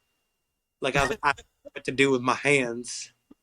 And I'm like, Do you have photos of your expression when you realized you won? Because, for everybody else in the crowd, they get to be excited because they're like, "Oh, fuck yeah, that's awesome. That guy won." But like you also were the crowd at that point. You were like, "Holy shit, me? I'm the winner!" Like, I don't have pictures from that exact moment, but I have pictures like on the podium, and I have pictures like afterwards where I was still like giggling like a schoolgirl, and I'm like, holy fuck, this is sick. Like, not only did I get a trophy, my trophy has the number 1 on it, and we got to spray champagne on everybody and have. This is like, I didn't even know how to do it, so like I gave it to Aunt, and I was like, "Yo, do you know how to pop champagne?" Because like, I don't know. You can't be looking stupid up there now. Yeah, I didn't go to college. You did. Do you know how to do this? And like, we had a blast. And I mean, the shitty part was we had to load everything up and like head home. Like, we couldn't just get drunk and enjoy it. And yeah, like that was like the start of like the good times for racing. Like, we knew we had a car. We knew we had figured it out. We knew how to make it work. Some people had faith that I could actually drive a car. And I was like, all right, we've got this. And we went out to nationals in Reno, Nevada in October, which if you went to Reno, Nevada for nationals, it's a half-hour car accident. It's 2 half-hour races that are like getting into a car accident for a half an hour. God. It's short course racing at its best with rocks thrown at it. It's miserable. I mean, I guess if you have a purpose-built rig, though, that would actually be a fun run. You got to remember though, that course is built for the 4,400 cars to put on a show. Oh, So God. rocks at like 2 miles an hour, just slamming off of everything and just smashing our differentials and dragging drive shafts and just miserable. Went out, started the qualified second to last. The only guy that was behind me was the guy who grenaded his front diff because I had no idea how to race on a short course. And I remember Dave Ball, who is one of my best friends now, and this is where our relationship really started, was Nationals 2018. Like, this guy was in my wedding party. And he literally got out of his car, grabbed me by the shoulders, and he just goes, "Stop driving like a pussy." And I'm like, "Oh, where were you before I went out there? I'm sorry, I didn't know that. All right, cool." And I went out the next morning, and I didn't drive like a pussy. And I went from 13th to 8th, and I'm like, all right, we're in a good spot for the main event. And we went from 8th to 5th in the main event. And I was like, that was cool. Like, we had a blast. Like, I wish we podiumed. We went to the banquet, had a good time, gambled, lost a bunch of money, because you stay in a casino. And then we went back and, like, got ready again for King of the Hammers 2019. And that was probably my best King of the Hammers, was King of the Hammers 2019. Because we went home, rebuilt the car to exactly how it was Kentucky spec, basically. We made sure everything was at that level. We went through the car. Motor got rebuilt again. Transmission got rebuilt again. Everything. And like the tranny in that, it was an AW4. But I had this tranny guy who smoked a lot of weed. And he sat there and figured out that, like, if you drilled this one port out from 0.105 to 0.175, it would shift like 100 RPMs later. And like he was springs with slugs, and like I had to lift off the fuel to get it out of first gear. It was insane. Like, I'd pass people and they would be like, "What?" And I'm like, holy shit. Like, it was cool. It was an AW4 like you've never experienced in your entire life. And went out King of the Hammers 2019. Did a little bit of like fooling around, pre-running, whatever. Realized we needed a shock tune for the desert. Went to Fox. And Fox was like, "Oh, you're not a big name racer, so we really don't have time for you. But there's plenty of people you could pay to tune your shocks." And I'm like, "Are you fucking kidding me?" So we walked up to King, talked to them. They built us a set of shocks overnight and brought them back to the lake. Wild. Yeah, I mean, we dropped $2,200 right then and there, but they built them the night before. They built them, brought them out.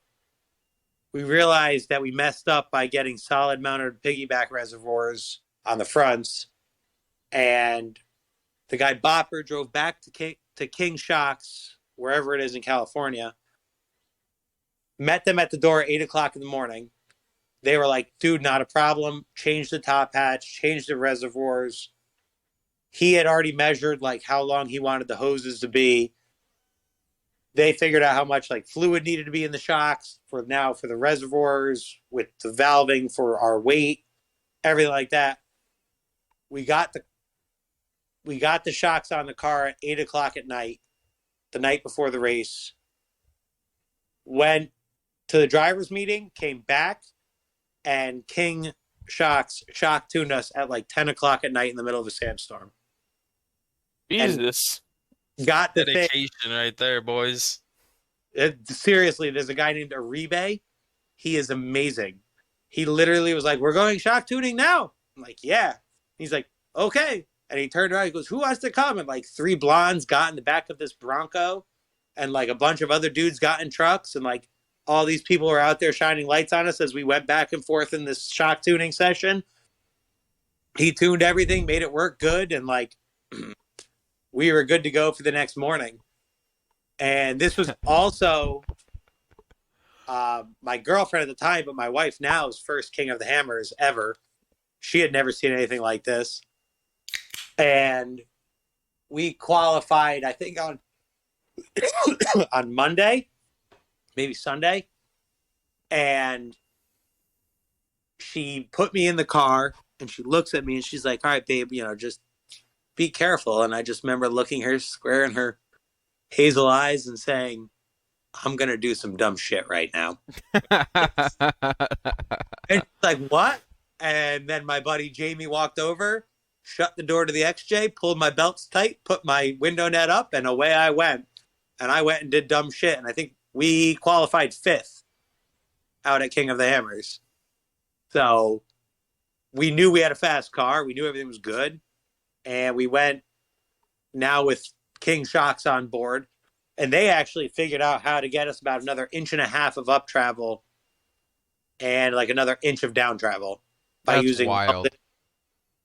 Yeah, it was some really crazy stuff that I didn't really even know existed at the time. And yeah, they figured it out. We went from, like I said, 2018, So 35 miles an hour to times like I had my phone in my pocket because Ultra 4 requires it in case like you have an accident and like your radio's dead or whatever. Like at least you have like some hope of communicating. If you've been Yeah, a you might be able to get to 911, maybe. Yeah, or like you might get a text message out to like, "Hey, we're here," and like my co-driver's hurt or I'm hurt or whatever. And I felt my phone vibrating in my pocket the entire time. Well, it was my father who was at remote pit 1 watching the tracker like, "They're doing 80, they're doing 70, they're doing 80." And it was like, we were looking. And we got to the notches. We were waiting in line behind Robbie Gordon, who was taking his sweet-ass time. And I looked at my co-driver and I said, "I like that line over there." And he's like, "Why don't we just wait for everybody else?" And I'm like, "Because I can pass Robbie Gordon right now if I go that line." And he's like, "Yeah, we'll just wait for everybody else." I'm like, "Yeah, well, I'm from the East Coast. I've done dumber shit." Snapped the left front axle shaft going up this climb and decided to cartwheel it down into the canyon. So that I did some dumb shit that time, and car was pretty much destroyed at that point. Got it out, got it righted, realized I had a broken axle shaft. I had a broken rear drive shaft. Actually, one of the first people on like that came running up to the car was Albert Contreras and Jesse Combs. yeah. Really? Yeah, she had blown her steering box off the frame rail there. What? So she came running over. Like they all made sure we were good. And that was the last time I saw Jesse Combs. Fucking crazy. Huh. Yeah. Wow. Uh-huh. And She I don't mean to speak ill, but she passed away like 2 years ago, right? That's who I'm thinking of. she passed away, I think she passed away late summer 2019. I Alright. was gonna say I think it's closer to 3, 4 years ago now, but yes, Luke, that is the person you're thinking of. All Yeah. right. I didn't want to Extreme like 4x4, and she's the world's fastest woman. She's okay. she holds that record. She set that record on the past where she passed away, unfortunately. But like, yeah, she's the world's fastest woman. There's a patch on my fire suit for her because Warren was selling them, and I like it went to the Jesse Combs Foundation, so I bought one, and like they ironed it on right there at the lake bed, and KOH 2020. So yeah, she died September of 2019. I want to say she passed away, but yeah. And we spent the rest of 2019 not off the podium. Every race was either a second or third place finish. Fuck yeah. Yeah, we got second place in the East Coast points, and Kentucky 2019, once again, my favorite place. We had won there the year before. And this is why I love stock class right here. There's so much camaraderie in that class. Like, everybody becomes family. Like, I could show up midnight in Compton, California at Albert Contreras' house, and he would bring me in. Like, he would take me in.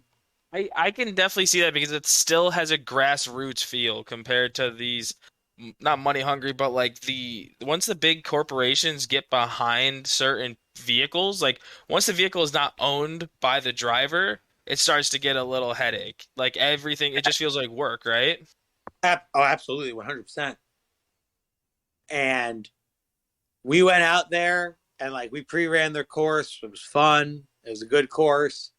We went out for qualifying and hit the first tabletop, fun. Hit the second tabletop, fun. Hit the third tabletop. That one leads into a corner, and my co-driver meant to say, brakes when you land. All I heard was brakes. So I hit the brakes, landed, heard a huge bang, went to go around the corner and set it up for like the big tabletop, and I'm like, I'm going to send it. And the whole right, I just remember watching the right wheel come off the car. And I'm like, are you fucking kidding me right now? Like, this is the most embarrassing. It's qualifying. Like, I'm the only car out here. Everybody knows this has happened now. And they had to fish it out of a lake. Oh my God. There At was a least the pond, tire floated, right? what? The tire floated, right? Oh yeah, it floated, and like I just remember like after they figured out how to like get my car like draggable, I remember being dragged off the course and looking over at a guy sitting there with a ratchet strap, fishing for a 35-inch Nitto and KMC race wheel, just like, huh, Suck got it, it. Cody. The Yeah. racers are running Nittos, not them because fucking they're backed by shitbag generals. That's because there actually is something happening with the company. General doesn't do anything for its outside. Like, its race teams, yeah, sure, there's people for it. But, like, they're just not backed. They're not backed by a popular company. Like, not a popular company, but, like, the company doesn't back the tires. Where Nitto Most does. KOH wins are on Nittos, so suck And that's it, General. awesome. And people in Trojans like the #1 condom, but they're still babies. Like, what do you want me to say? Yeah, I can attest to that. But yeah, no, I listen. I'll tell you, I ran 2 seasons on Nittos on the same set, and it was like they were beat by the end, and it was like holy shit. And then we went to MRT, Moto Race Tire. They supplied us with a set, and those things are sick. Like, they just grip very well, but they really only offer like a 35 and a 33, and they don't go bigger. Not yet, at least. They were having like production issues getting 37s out during the pandemic, and I don't even know if they offer a 37 yet. They were cool ass tires. I like them too, but like the Nittos, I ran 2 races on the MRTs. The Nittos, man, they hold up. They really do. They take such a pounding. It was mind blowing. I Like will be honest with you. The Nittos are not the grippiest tire, but you can destroy a Ford Steely. Like, I'm talking square that bitch up and have it wobble going down the road to the point where even with hydro assist steering, it feels like that tire's trying to leave the vehicle. Yeah. And the tire's fine. Like, the tire is totally fine. It's got a nice little, like, chunk out of it, but I'm not worried about the tire. I had to replace the rim. Yeah, the Nittos seriously do take like the biggest pounding, and like I don't know, like I never had any issues with grip, and like I had a DOT approved tire, obviously for stock class, and like they just took such a pounding, and like in the mud they clear out, which is nice. Like The Really? mud and I've had a problem with them not. really? Yeah. Because like the mud in Kentucky is like peanut butter. Like I know you're very familiar with peanut butter, Luke, but um, the Yeah, I live down here, so I'm very No, familiar with I peanut butter mud. listen, I had a long conversation with your dog. Anyways, no, You leave Momo out of this. She was a good dog. but yeah, no, like they had no problems with grip down there, and like Tennessee, fuck Tennessee, I hate that fucking state. Like I'm gonna co-drive a race next June in Tennessee, and it's like, fuck, why am I doing this to my life? So you're gonna let me know when that's happening, and I'm gonna show up with like short shorts, a set of Ray-Bans, and a 12-pack of Yingling. So you better also be prepared to model on top of a car in You're, front of a lot of people. you're goddamn right. I don't even know if that race is happening right now. I know it's on the schedule, but like there's a whole thing like Ultra 4 was sold and like holy shit, like what's going on? It was bought by Mid-American Outdoor. I don't remember the name of the company. Holy shit. Like, I just feel like an asshole right now. Well, you are an asshole, so. Oh, there's no doubt about that. Okay. But yeah, no, they Dave Cole sold all the regional races. So he still holds the title, I guess if you want to call it, to King of the Hammers. But then he sold it to MOA, who JT Taylor is involved with. So JT Taylor left being the race director for Ultra 4, missed 2 races, and now he's coming back to being the race director for Ultra 4 just through a different company. So that's pretty cool because JT Taylor is probably one of the nicest guys in Ultra 4 you'll ever meet in your entire life. But yeah, so back to the whole like camaraderie thing of Ultra 4 and stock class and the guys from Hebron, Mike Justo, Chris, Shane, all of them came over to ask like what happened to the race car, because at this point now they were racing 4800 class. They weren't stock class anymore. And I'm like, yeah, the axle shaft snapped and wheel bearing exited the chat. And if anybody knows how an XJ knuckle works, like there's no caliper bracket. It's all part of the knuckle. Well, it had ripped off the top part of like the caliber holding bracket. And I was like, yeah, I don't know where that is. It's somewhere. Like we're trying to find a knuckle. Like we've got to go. We've got to race. We have to leave the start line so we can get third place in like the East Coast points. Like we have to start the race and we will secure that. And this kid Chris was like, well, qualifying's like almost done. Like I can go walk the course and see if like if I can find it. And I'm like, you're literally looking for a like 3/4 inch by 4-inch piece of metal. And he's like, no, I know what it looks like. I'm like, yeah, I know, but do you understand how impossible it is going to be to find that? He's like, I'm going to go take a look anyways. He walks out there. We're all like panic mode extreme. And I just see him like 20 minutes later walking towards me with this shit-eating grin on his face. And I'm like, are you the second coming of Christ or are you fucking shitting me right now? And he just holds out his hand and he had that fucking piece in his hand. He found it bedded into the dirt in the short course. And I'm like, you son of a bitch. And we brought it over to Big B Manufacturing, who offered us, they were literally like, you want to TIG it, you want to MIG it, you want to stick it, how do you want to do it? And the guy Bopper's like, well, I'd rather TIG it. And he's like, oh, not a problem. They busted out TIG welders. Like what rod do you want to use? What tungsten are you comfortable with? Like, how's this going to work? What do you need? And like, they were just like ultimately caring and gave us everything to weld this knuckle back together. We got it back together, got it on the car, new brake caliper, new brake line, new brake pads, new rotor, everything. And it was like, yeah, let's just go out and leave the start line and like baby the car. And it was like, oh, okay, yeah, cool. Left the start line the next morning, dead last. Passed 2 stock class cars in like the first 2 miles. They were newer cars, and like I felt bad for them because it's Kentucky and it sucks. And we caught up to Ken Carter, who's another XJ guy from the East Coast, lives in North Carolina. And all I could smell was clutch. And Ant's like, "What are you doing?" I'm like, "I'm pushing him." He's like, "Why are you pushing him?" And I'm like, "Because like his clutch is smoking. Like, maybe he'll blow it up, and then we could pass him in the points." And he's like, "Stop being a douchebag right now. Like, back it off. Like, back it off." I was like, "Okay." Fuck no, it's racing. I don't give a fuck. No. I Hell know, no.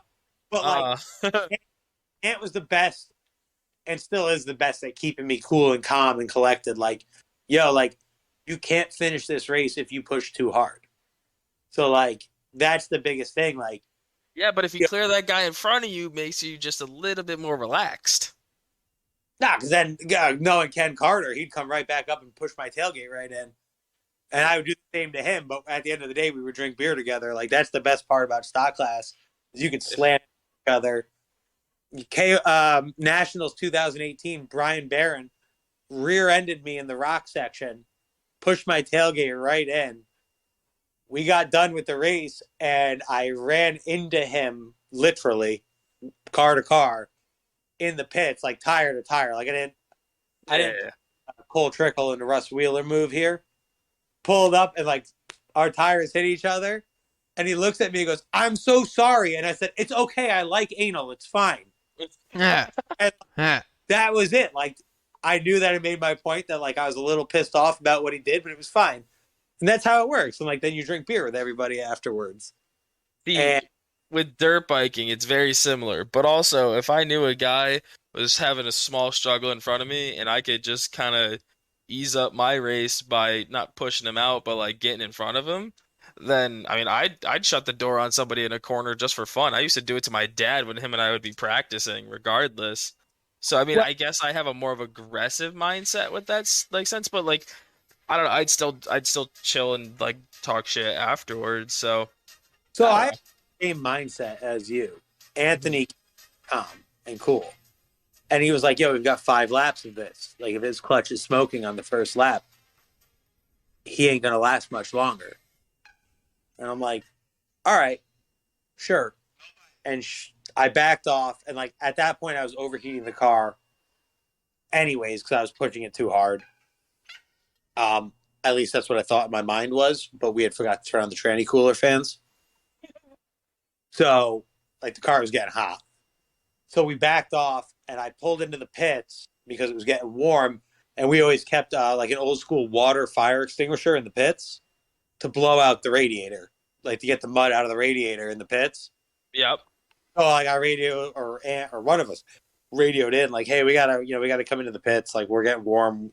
Must be mud in the radiator, whatever." Like, not realizing that switch was off, but whatever.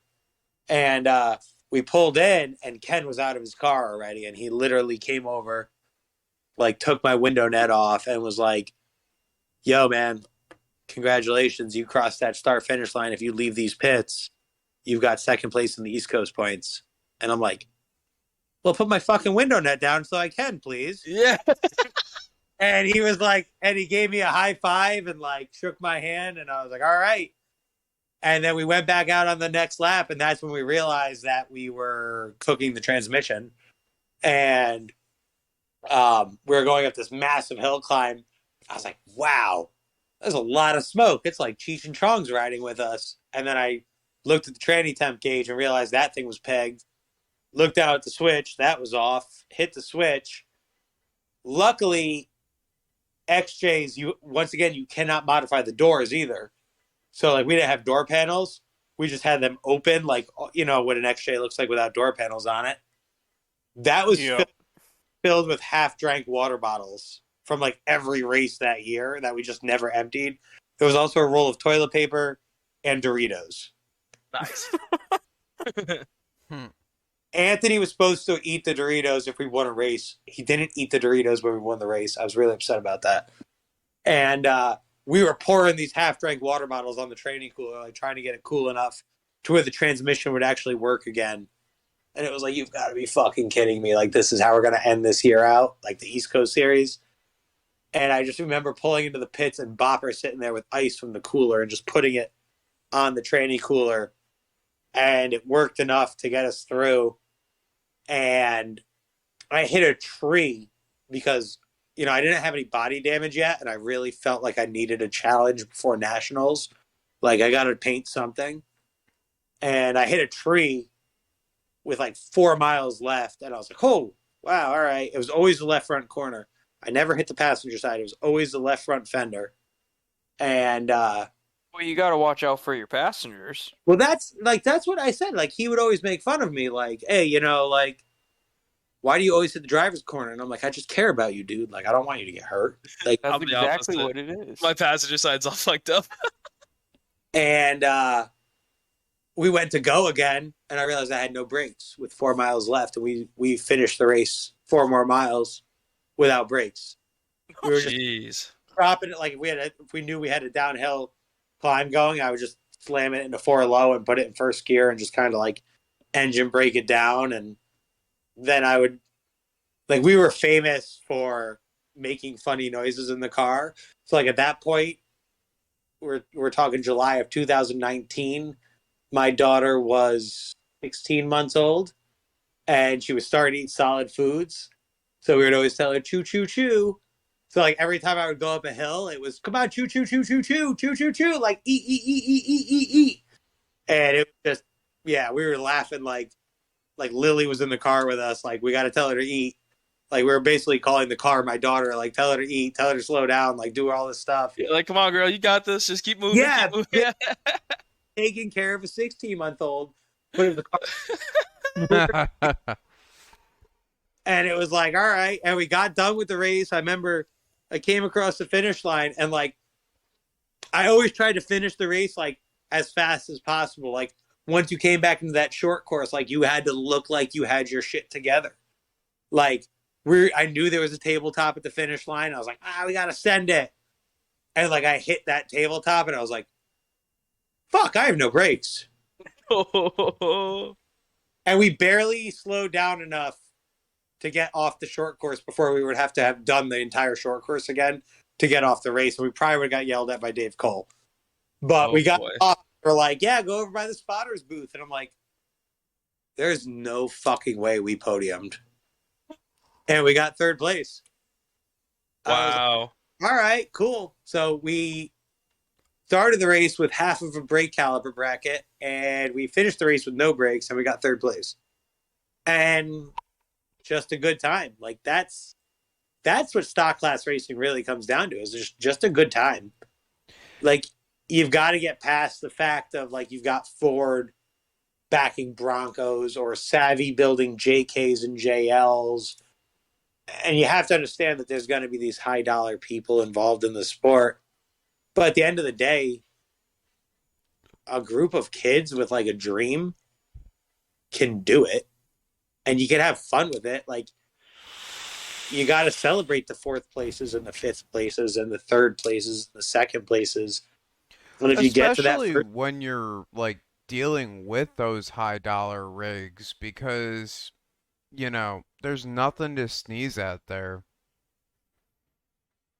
No, it's definitely not. Like the high dollar rigs. Like if you're backed by Ford, like you can't fuck up. But if you're a bunch of kids, you just may lose your job. Yeah, there's exactly true. Like, if Lovell goes out and completely yard sales the Bronco 3 times in a row, Ford might be like, hey, dude, like, you suck. We're going to take our car back. Yeah. Time for a new career path, buddy. Yeah, but Lovell's not going to do that. He's a professional race car driver. Yeah. Like, that's what he does for a living. Or like, he Von Gittin, one of those high-level racers. Von Gittin, Lauren Healy, Bailey Cole, Eric Miller, all these people that Jason Cheer. Blake Wilkie out there just fucking just sending it, not having a care in the world because he's driving for himself now, isn't he? I believe so, yeah. Yeah. But like, yeah, and then you've got all these dumb kids like me and the kids from Hebron, NOE. You got Hack Shack Racing, Ken Carter, Justin Bainey, all these people, Dan Applegate, Albert Contreras. This guy's from Compton. and like he's probably rolled his Jeep like 7 times. It doesn't matter. He rebuilds it and goes racing again. Like that's what stock class is all about. It's not like who has more trophies and who has more wins and who has this. It's the beers you have after and like the stories you get from it, you know? Like So I gotta ask, what's it like racing against Petty Cash? Because they seem like they had their shit together for a few years. never got to. Never got to. They stopped racing, I believe, 2017. That was their last King of the Hammers. My first King of the Hammers was 2018. No shit. 'Cause, I thought they rolled into Stinky Fab. What's that? I thought they got rolled in with Stinky Fab. No. Well, no, they are associated with Stinky Fab, absolutely. That's what's his name? Dallas. But that Cherokee is actually getting rebuilt. It was purchased by someone else, the Oh chassis, shit. and it's gonna come back. Which is funny because anytime it gets posted on like Facebook and stuff, people like that were associated with like, yo, don't do it, man. Like the thing's cooked. Like XJs have a shelf life, like they don't last forever. And he's like, no, I'm gonna do it. And they're like, okay, best of luck, you know. But at the end of the day, anybody that was involved with petty cash would probably walk up and help that guy, you know. And Petty Cash is another one of those really cool, really weird niche things that popped up though. Because it wasn't just the XJ. There was the Rally Racing Turbo XJ that they built too. that Or actually not got Rally. What was it? road course. Yeah, Road Course. Yeah, it started out with the 24 hours of Le Mans or Lemons. And the reason it has that big wing on it, from what I've read online, is because when you get a penalty, you have to come in and get something stupid welded on your car. And that was a penalty. That's where the wing came from on the back of it at one point. That's Oh amazing. my god. That's what I read online. And I could probably message Matt Adair right now and ask him if that's why it's there. And he'd probably tell me yes or no. But that's what I read online. But yeah, I mean, like Poor Boy Racing. I don't know if you follow them on like social media. They're legit people, like with XJs, and Cracker Fab with the ZJ. And like Poor Boys have been in it since 2012. They once stock class started, they got in on it, and they won a national championship. They're twins. It used to be, and I guarantee you, if they hear this podcast, they're going to kill me if I get this wrong. I believe Brian drives the desert loop. Sean drives the rock loop. Guys, if you're listening, I am sorry, and you can crucify me later if I got that wrong. But yeah, no, like there's a group chat with me, Brian, Sean, and Josh Atterbury, and I'm pretty sure if they listen to this, it's gonna come up in that like, you fucking idiot! Like, what? How stupid are you? And like, they're twins. How am I supposed to get them right half the time? You know, one time it was like, well, he has a longer beard than me, and I'm like, okay. Sorry, next time I'll Useful. pull out my tape measure before I say hi. My bad. No, but like they're also legit people. Like when I said I wanted to go to Mexico for the race, they deviated off their course to pick me up in Palm Springs and drive me into a foreign country. Wow. Yeah, That's like awesome. they were also invited to my wedding and didn't show up, bastards. Oof. They regretted it instantly because it was the event of 2020. But yeah, like they just, you know, like people like that, like those guys have been with it since the start and they keep going with it. And like they have a beautiful XJ. It's a 2-door, sponsored by 4 Wheel Parts, like beautiful car. They spent the time, they learned everything from their previous car and like didn't make one more mistake. You know what I'm saying? Like they took everything they learned from that old car and put it all into this new car, and it's absolutely gorgeous. Like out of the box, it was quick and reliable. So So I'm racing not with sorry. I'm not trying to shut us down, but we're getting a little close to our time limit, and I was thinking that it might be cool to see if you had any questions for us, and then if any of the other guys on here had some questions for you. Yeah, I mean, absolutely.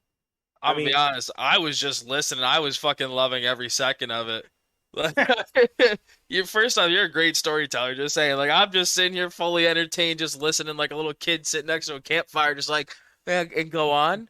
Oh my God, how was that? Okay, holy shit, it's I'm fucking sorry great. I rambled on. Like No, I you're fucking awesome. Keep going, man. But yeah, it does suck, and we will have to probably have you come back on. Not sadly that you're gonna have to come back on, but sadly that we'd have to, cut this soon here. But yeah, yeah, shoot away, see what you got. don't I don't know if I have my only question for you guys is do you have any questions like things you want specifically answered from me?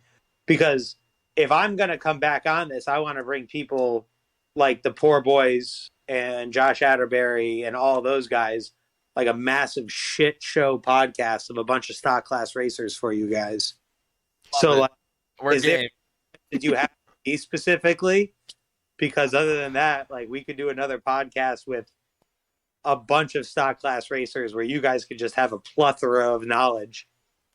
We could do That's like a gonna game be, show. That'd be pretty fun. yeah, that would be cool. Uh, Regrets on your car.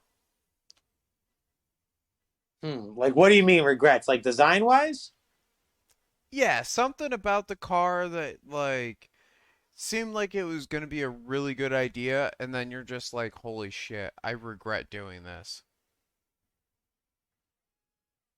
The axles. Really? Yeah, I mean, like they were great. They did take an absolute shit kicking, but it seemed like every time there was a problem with the car, it was the axles. Like Huh. they're great for like the weekend wheeler like aspect, but like I can't tell you how many times I broke an axle shaft or You know, though, I'm gonna be honest with you. With some of the shit that I'm seeing coming out, like the JK gear sets, being modified to fit into the XJ30 housings, and the improvements with like the 8.8 and stuff, or the ease of swapping 60s in. I yeah. feel like they're not even weekend warrior axles anymore, or they're more expensive for a weekend warrior axle than what you'd get out of a set of tons.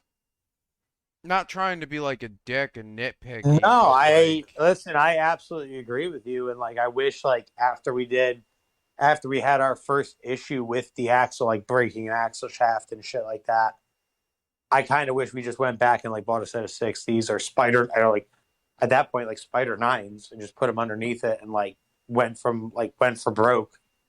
But yeah, and like that was the reason I asked earlier about do they use the JK outers because I'm a huge fan of JK axles. Like the with the ability to just run a 32 spline outer out of the box, that's a huge improvement. And if I remember right, it's the same taper on the ball joint but a bigger body. So yeah, I believe so.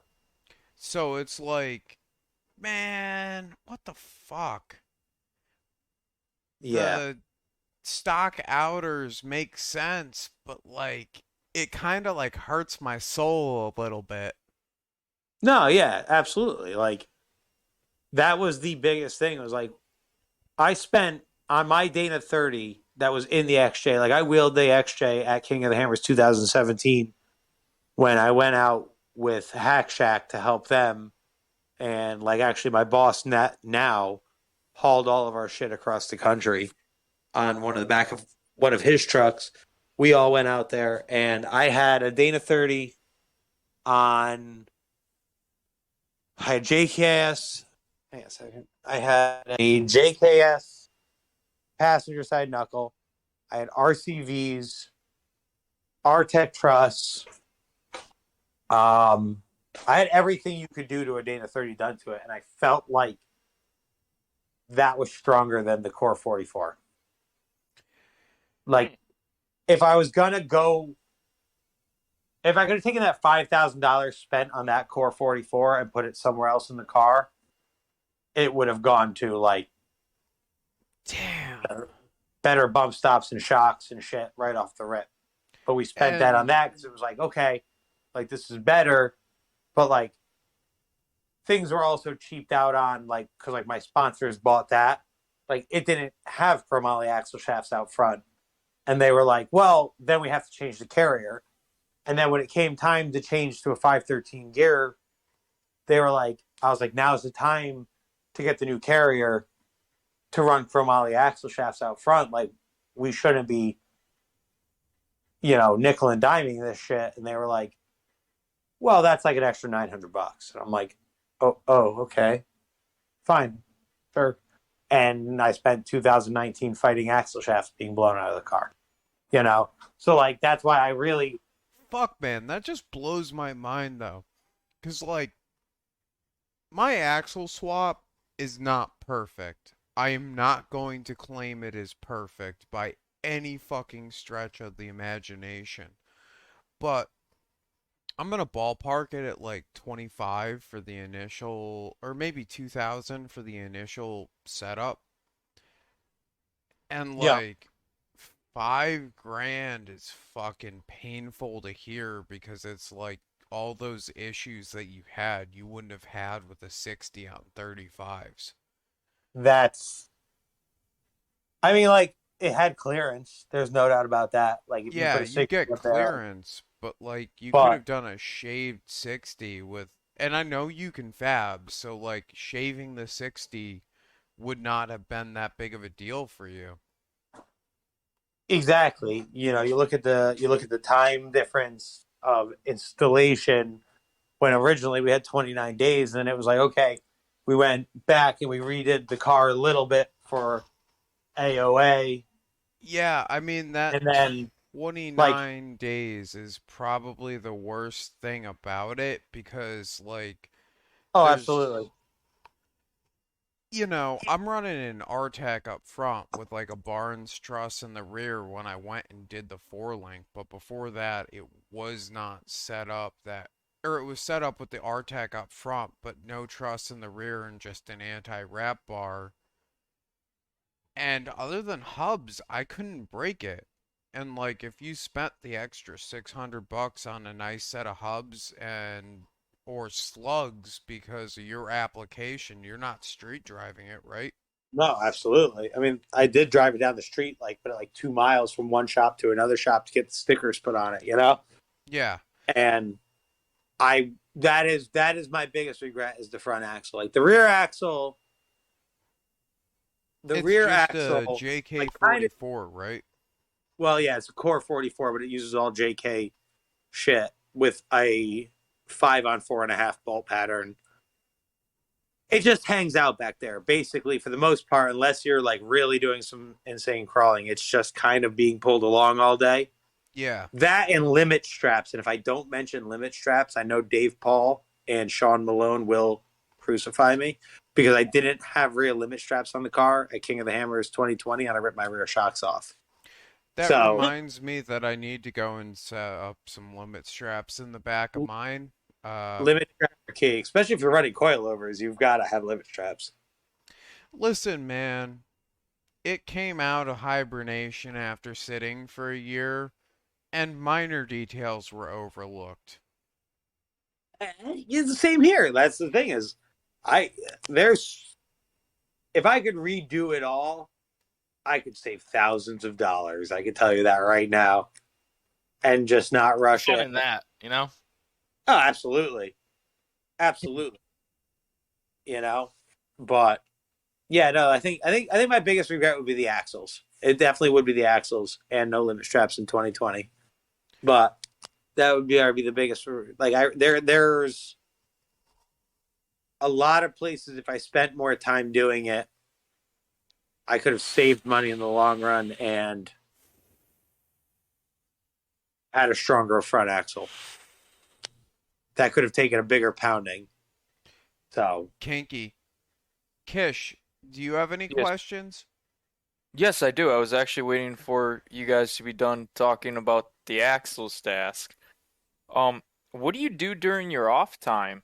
Like, does the Jeep just sit there until the next race? Do you ever take it out just wheeling anymore? Or do you have so another rig?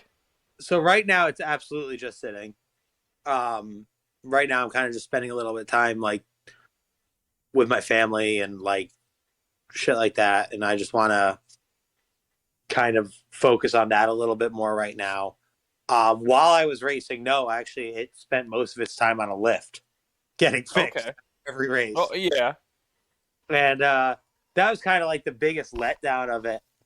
I think was like I thought to myself like when I started this like, all right, I'll have a race car and then I'll have like a wheeling rig as well. Like I can take it out and go wheeling and stuff. And like, don't get me wrong, we did like local tests and tuning, like in the rocks and stuff, like here in Connecticut, which we don't have a lot of. But I know of a few places in Brantford where we had like some decent obstacles and some fun. But other than that, yeah, it just sat on a lift. Like that's it.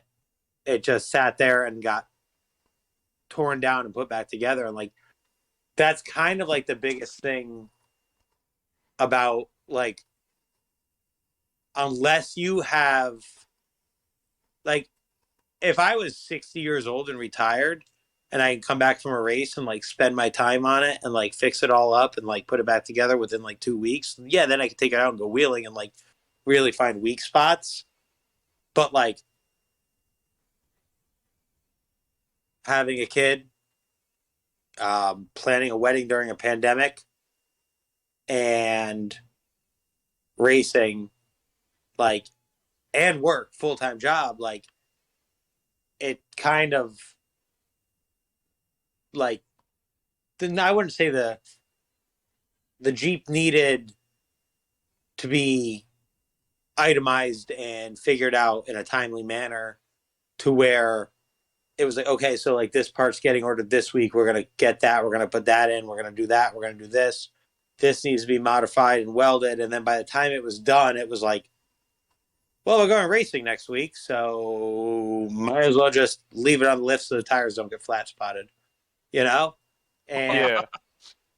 yeah, I mean, like, it sucks because like when I originally started this, it was like, oh, you know, if I do King of the Hammers and like I suck at it, I'll have a sweet wheeling rig, and then it just basically took 100% form of race car, and and I use that term loosely because it's still a Jeep Cherokee and 295 horsepower. I mean, I think like early 90s IROCs had more horsepower, and yeah, it just sat there getting ready for the next race every time, and it was like where you like finish a race and think to yourself like the car's not in bad shape, and then you get back and be like, oh, I bent that sway bar link and I bent that sway bar arm and smashed that. That's broken. Wow, I didn't even know that was fucked. And like, how did that happen? And you're like, oh, okay, cool. And then it's like sponsors want the car to look good, so now you're taking doors off that are smashed and tailgates, banging out quarter panels, sanding them as smooth as you can, repainting the car, relettering the car. And like some teams, like, oh, well, that's dented. I don't care. My sponsor wanted the car to look good, and I understood that because like I never wanted to show up to a race looking like the car just went through World War III. And it was like, yeah, it was a constant battle of getting parts, getting everybody together to work on the car together. A lot of times it was like me, the guy Bopper, you know, my co-driver, he lived like 40 minutes away. Everybody has full-time jobs. It was like, holy shit. To the times like it just became like me and the guy Bopper at the shop sometimes till 1, 2 in the morning. And like just trying to get things to work together. And it gets to the point where it's kind of like you just got to do it Nobody's going to do it, obviously. And then next thing you know, it's time to go racing again. So, yeah, I mean, when it was ready and it was like sit on all fours, you're like, I would love to take this thing out and like bring it to Roush Creek and like test it. But you run the risk of fucking it up again before the race, and then you're fucked. And if you don't fair. what's that? I said that's fair. Yeah, and if you don't have the money to sit there and quickly dump it back into if you do fuck it up, you're kind of sitting there like, I just wasted a $530 registration fee, and people have time booked off of work and things like that. So It sounds stressful as fuck. You have no idea. Oh my God. Trust me, when I told my wife that I was taking time off, she was the happiest I think I've ever seen her, except for the day I asked her to marry me. So, yeah, I mean, it's something I want to continue doing in the future. And I think I want to build a new car and like do a Wrangler probably. But, you know, I love it and I'll be involved in it. And it's by far, you can't find camaraderie like that. And you can't find people like that. And you can't find a thrill like that anywhere. I've done a lot of things short of skydiving. And there's no better thrill than seeing the green flag drop. And there's no greater thrill than seeing checkered. I feel that. For me, I like shooting. So when you hear that beep, there's nothing better. And then when you're out there having a blast wheeling, especially if you're fucking around with the buddies, there's nothing better. So I can only imagine how much more fun it is when there's something at stake. Well, like, it sucks leading up to that green flag. Like, there's stress. There's, what are we going to do? Like, how's this going to work? Like, is everything going to go okay? And, like, especially when you have sponsors involved, like, it's tough. It's like you're sitting there like, I don't want to disappoint them because, like, they're paying some of the bills and stuff. And, like, but when the green flag drops and, like, you put your visor down, well, that's actually bullshit because I never put my visor down. Like, I hated it. I like the Dale Earnhardt style. Like, let's just run it open and see what happens. And, yeah, you just kind of, once that's done, like that, all right, from what happens now is 100% in your hands. Doesn't matter.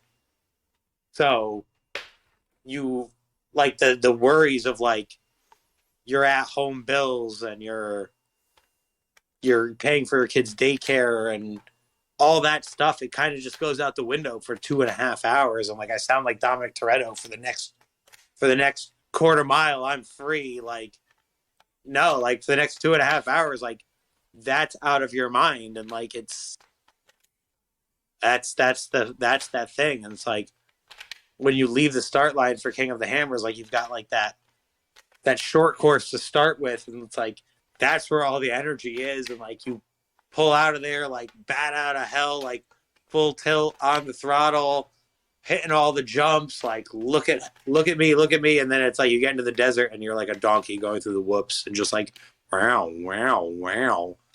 And it's just, you get back into it and you're hanging out with your buddies and, you know, you might pull up to one of them broken down or whatever, or might link up with somebody driving along and kind of just make a day out of it and have fun and go wheeling again. And that's where it's fun. Okay. Yeah. I got a quick question for you. Yeah. Roughly kind of go through the cost of things. Like, obviously you don't have to tell us your full, you know, whatever, your rap sheet of what it costs, but, like, kind of give us a little bit, like, what's it costing you for gas to run out there? What's it cost you to register, all that kind of jazz. So initial cost to build the car was $30,000. For a fucking Cherokee? Yeah, we burned through that. We Holy burned shit. 3 weeks. So 2 weeks. It went over that, especially, like, well, that's what we had proposed to my sponsor. And then we brought in the guy Bopper, who built the remaining 40% of the cage and like took my design and my buddy Danny's design and like made it better and everything like that. He paid him, and then actually that guy became an employee eventually. Like he just worked for them and building shit for them all day long, and that's what he does now. And it's just like all those odds and ends. Like you don't think of it like, yeah, you go through and you're like, okay, we need a stroker motor. All right, we got that. And then it's like you need the pumper system, you need the comms, you need tires, wheels, shocks, tubing, fuel cell, fuel system. And then you start getting down to like, well, we need switches, we need, pumper hoses, we need seat belts, we need seats, we need this, we need that, we need that, we need this, we need that. And it just adds up and adds up and adds up to the point of 2019 out of my own pocket was $20,000 in just prep. Wow. So like that's to do a full series. Like you're not skipping a race. You're at every race in the East Coast series. And I mean, I think registration's $500 Per race or just in general? per race. King of the Hammers is a lot more. God damn. So my sponsor paid for the registration and the fuel to get to races, but I drove to the races, and we were knocking off some fuel receipts. Like, and I mean, try doing it now. God forbid. Yeah, I mean, you gotta, if you want to be competitive and do it every month and go to every race, you're looking at a ton of money, no matter what class you're in. But like, if you want to be competitive in it, you got to spend it. And then at the end of the day, if you win the race, you get a check for like $600. Mm-hmm. So like You're that's not in it for the money. You're there to have fun, and yeah, it's fair. I got a check for second place in Oklahoma and third place in Kentucky. Was it Kentucky or Tennessee? And it was $175 for both. Wow. Yeah, so like the payouts weren't that good. And like that might change with the new owners or whatever, but yeah, I didn't care about that. Like my whole thing was like with my sponsors, I was like, oh yeah, any prize money will go back into the car. And like I was like, I remember I got that check from, actually, you know what? I'm sorry, I might be mistaken. It was $225. And that went to Curry for anti-rock parts. Oh shit! Hell yeah! Because like, well, no, like we always had an anti-rock bar on from, I think, yeah, Kentucky 2018 Ford. We had an anti-rock bar on the car, and I think every race we broke it. So like, we were always buying end links and arms. It was just, you're using the stamped steel arms and shit like that, and we would start bending them, and then we started bracing them, and then we started adding our own Heim joints. So like, yeah, Bending them because they weren't aligned properly, or just that there was just that much abuse going through them that they just weren't holding up. we were bending them in the brake to start with, because we had lengthened our track bar to be outside the frame rail to eliminate bump steer. Because if your drag length and your track bar are on the same angle and the same length, you will eliminate bump steer. Yep. So we had to initially bend out the driver's side to clear the track bar. Then we bent out the passenger side to match. And then after that, we just kept bending them like from abuse. And then we bent them, drew out a pattern of the bent arm, and made a gusset piece for it. That got welded on, and we seemed to have fixed that issue after that. And yeah, well, we went through, I think each set of arms was like $65 each race. We were going through a set of arms. And then, Oh my God. yeah. And then, I mean, we had Adams drive shafts for drive shafts. So we really didn't really have drive shaft issues. Like, they are a pretty amazing company. Went through a lot of body panels, doors, definitely driver's side fenders and headlights and headlight buckets. Um, yeah, I mean, there's just, and then wheel bearings every race. I was warrantying them to the point that I am blacklisted at AutoZone on Branford Hill from buying Jeep Cherokee wheel bearings. That's great. I can buy them, I can't warranty them. That's it. But if I ever go to Branford Hill, if I ever buy another Cherokee, I'm not buying them at AutoZone. I got to go Advanced Auto or Napa because they will not warranty them for me anymore. They just have lost out on that much money that they're like, fuck this guy. He's cut off. I simply put a set in, went to Reno, realized they were smoked after pre-running, and went to AutoZone in Reno, Nevada, and they were like, you bought these 2 weeks ago. And I'm like, and then I drove here, obviously. And Yeah. I'm like, and they're just bad. Like, I've got play in them. And I'm like, look at this thing. And like, it had play in it. And they're like, you mean that happened on the 2,600-mile drive here? And I'm like, Yeah. you want to see my, like, I had to Uber here, but like, you want to see That's funny. it's a daily driver. Like, there's a car seat in the back. And they were like, all right, fine. And that's when I got blacklisted. And I was like, son of a bitch. But They were like, this is the last time, sir. yeah, they were literally like, yeah, you're done. You're cut off. Like, you've done it like 6 times this year. Like, you're doing something wrong. And I'm like, Damn. it has coil spacers and 31s on it. It's not a big Jeep. Meanwhile, I was jumping through the air 20 minutes ago, but whatever. But yeah, it's a costly sport. Like, if you want to get into it, like, anybody that thinks they can get into it for cheap and be competitive, I'm sorry, but you can't do it. It's not a cheap thing to get into. Like, I thought it was originally, and it's costly. It's very costly. Then a drum of fuel is $550. At least it was in 2020. I don't know what it is now. Like, 2020 King of the Hammers was the last time I started up the race car, and that cost a shit ton of money to put 98 octane into a Cherokee. And Buy it off of Amazon, you're good. I probably could, but I had a You sponsor. can. Who's your fuel sponsor? Renegade Race Fuels. Okay, I'm not too sure. They like nationwide, just Connecticut. Like, where are they out of? They're nationwide. I believe they're actually based out of Kentucky. Okay. Yeah, no, really cool people. And I did an interview with them once. Actually, when I had no idea where I finished in Kentucky 2018, I did an interview with the owner. And I was like, yeah, I think we're sitting in third, maybe second. I don't know. But really cool science behind their fuel. They've, like, my car ran cooler with it in it. So that was pretty awesome. Wow. Yeah. It supposedly burns cleaner. So You know if it's more of an ethanol based or a leaded based, or what are they kind of? to be 100% honest, I don't 100% know. I Okay. put my engine builder on the phone with the owner of the fuel company, and they talked, and I showed up at the next race, and it was, here's your drum of fuel that Golan Engine says you needs. And I'm like, oh, okay, cool, thank you. Sweet. Octane oxygenated race fuel, and I'm like, all right, cool, and it smelled so good. Okay, so they are not on Amazon, unfortunately. Oh, dang it.